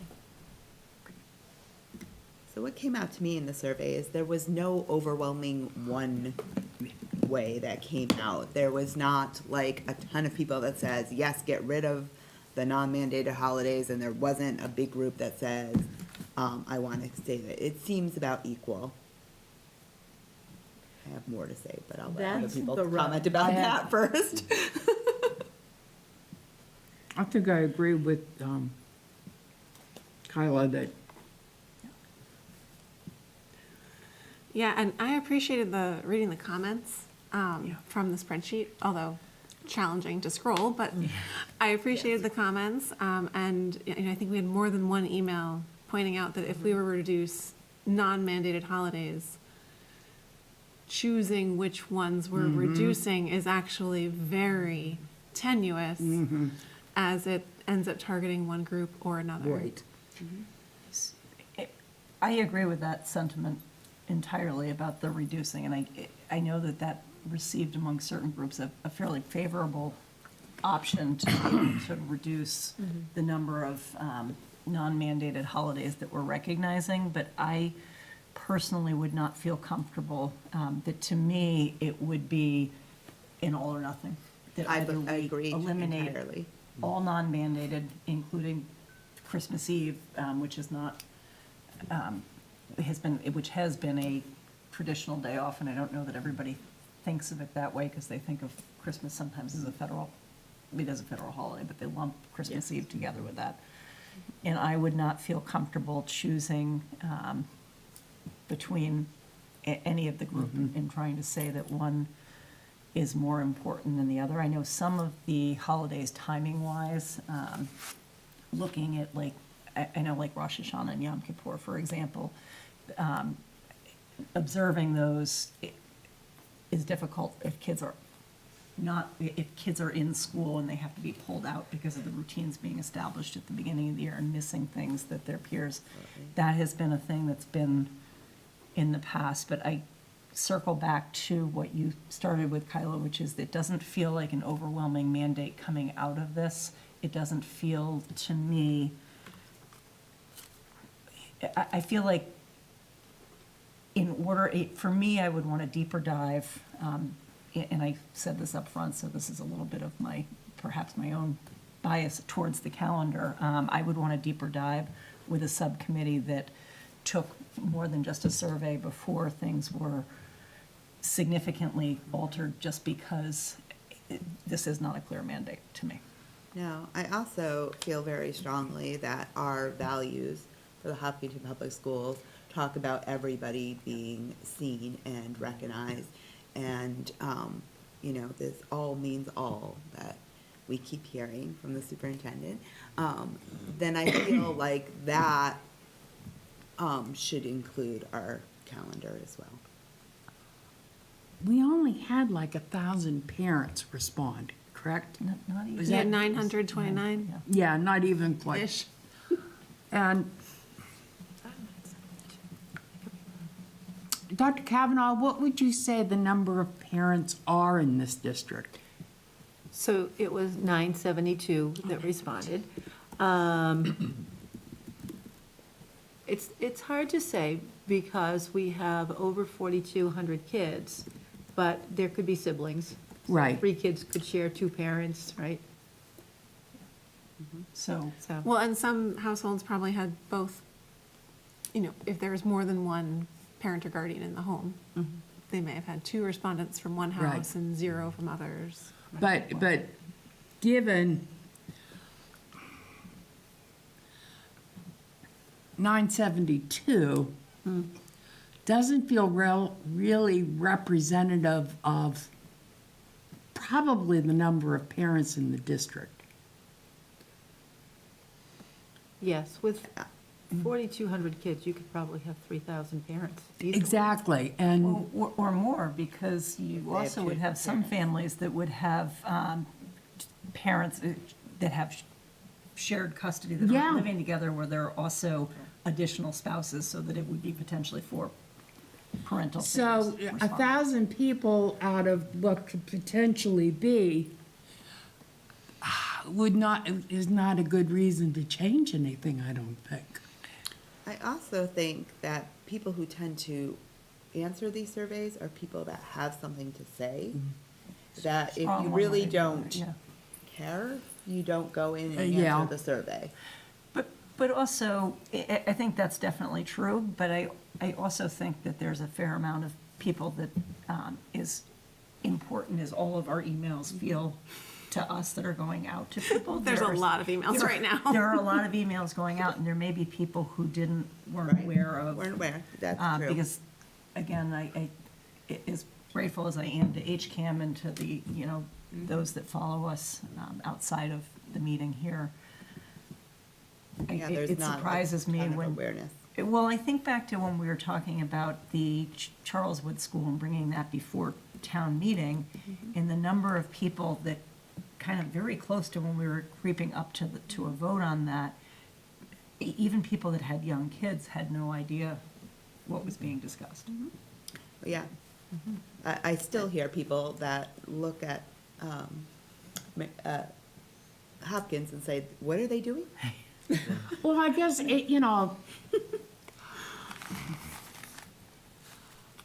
not that I would know, but being a parent is all-consuming. So who has time to really pay as much attention to doing a survey as... You don't think everybody's watching us right now? No, I don't think so. Especially not at 10 o'clock at night. Definitely not. I wouldn't be watching. And I would support an effort to look at a deeper dive in our calendar. I think there are, other than looking at religious and non-mandated things, there are other places perhaps where we could have some efficiencies that we currently have, that we could look at out-of-the-box solutions. Squishing. Something, but I don't feel like we have the time to go through that process No, this year. I would recommend that we go forward with the calendar for this year, and then we could do a deeper dive next year if we needed And to. I agree with that, and I think we should potentially plan to launch that before the summer so that it can go through, late spring, get a group together, and that, so that coming into the fall, we're ready to. And that would include like focus groups and outreach Exactly. and chances for us to Exactly. get information from people who weren't able to fill out a survey. Because we did get some pretty strong feelings from people in the community.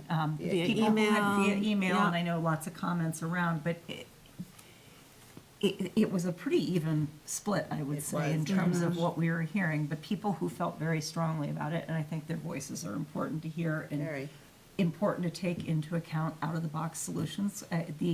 For example, looking at the vacation was a more popular Yeah, I option was than what I had surprised. guessed. So there may be other ideas out there. I think that a deeper dive should include a larger community group as well and bring in, lots of different Yes. people. So, but I Diverse perspectives. I would support moving forward for the school year, the 25, 26. 25, 26. That we move forward with the calendar that we have, and then come back to look at this in the future. I will second that. Oh, no, you have to make it. You have to Oh, make you it. have to make a motion? Gotta make that I'll make a motion that we move forward with the calendar that was presented for school year 25, 26. Okay, motion by Kyla, And I would second that. second by Susan. All those in favor? Aye. Okay, thank you very much for getting the survey out. And I know that that data definitely was interesting to look at and would be a great springboard for a group kind of going forward to look at the calendar potentially over the summer. That then leads us into items by consensus, which I know is probably deeply disappointing, because that means we are nearing the end of the meeting. Okay, Superintendent, I recommend the school committee approve the items by consensus as outlined in your agenda.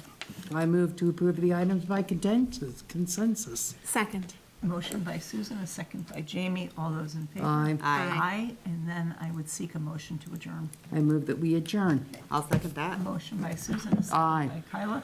All those in favor? Aye. Aye. And we are adjourned at 10:03. Our next meeting will be our special meeting on January 2nd, which will be remote and will be publicly posted and available for people to watch that. And then we'll get back to our joint meeting on January 9th, which will take place here at HCAM. So thank you all. Have a happy new year and a safe break for everybody. Thanks.